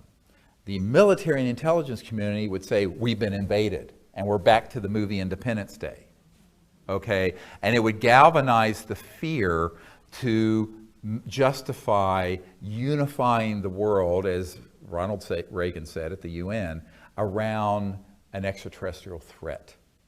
So if I have figured this out with my limited capabilities, I'm quite sure these interstellar civilizations have figured it out. Anything that is that frontal would have blowback that would not be good. So they've let themselves be known in a number of ways. They've tested how humans react to that. But again, over the course of the thousands of years of human history, and particularly you look at the last 50 years, it's been quite a bit, but they're still testing our responses. And so I'm trying to answer your question, so if I can finish. So the ETs do not want to do something that would precipitate either panic, misunderstanding, and worse, the galvanization of the military using it like a 9/11 event to create all kinds of boogeymen in space. They know that that is exactly how an event like you're talking about would be used. I know it, they know it. And so the only way that global open contact is going to happen, like you're discussing, is that if it is under a CE5 protocol with a lot of world leaders involved. This could happen. We're working on this. It's done in a way that is invitational and coherent. If it happens the other way, it could be something that would have a lot of bad consequences that are unintended to most people. The other problem with it is that what would be the purpose in doing that if the people aren't ready? And you know how I think they're measuring how ready we are? Is how much we go out there and pull ourselves out of YouTube and the television and Netflix and go out under the stars together and with intent and sincerity ask them to make contact. That says to them that we're ready. And if we don't do that, then we're dilettantes. And we're sitting at home in front of our TVs being dilettantes. So I think that you have to walk the walk, not just talk it. And I think that's what they're measuring. And there's many people have said, well, you know, certainly they would have cures for cancer and AIDS and could do all. I said, yes, of course, but our covert programs have all these things already also. They do. It's not a myth. So they're watching that there are certain types of humans that like to keep all this secret and other types of humans who are passive or cowardly. So how do we find our voice? How do we find our courage to do this in a way that is really a good event for humanity? And I think that's the measure. Now, there are certain conditions where that may not happen. I think if we had a massive earth change type event, or if we'd gone the mutual assured destruction, a massive thermonuclear event with thousands of missiles, the skies would be filled with ET craft trying to intervene. But short of that sort of just cataclysmic, stupid sort of thing happening, they're gonna want us to learn and to, because this is our planet. We're the children of Earth. And they're gonna want us to learn to do this, to educate one another, to care for one another, to make contact openly.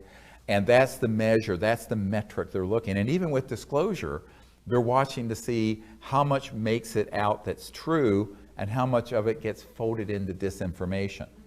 You know, if you read the paper I wrote, When Disclosure Serves Secrecy, if you haven't read it, you should. It's on the website.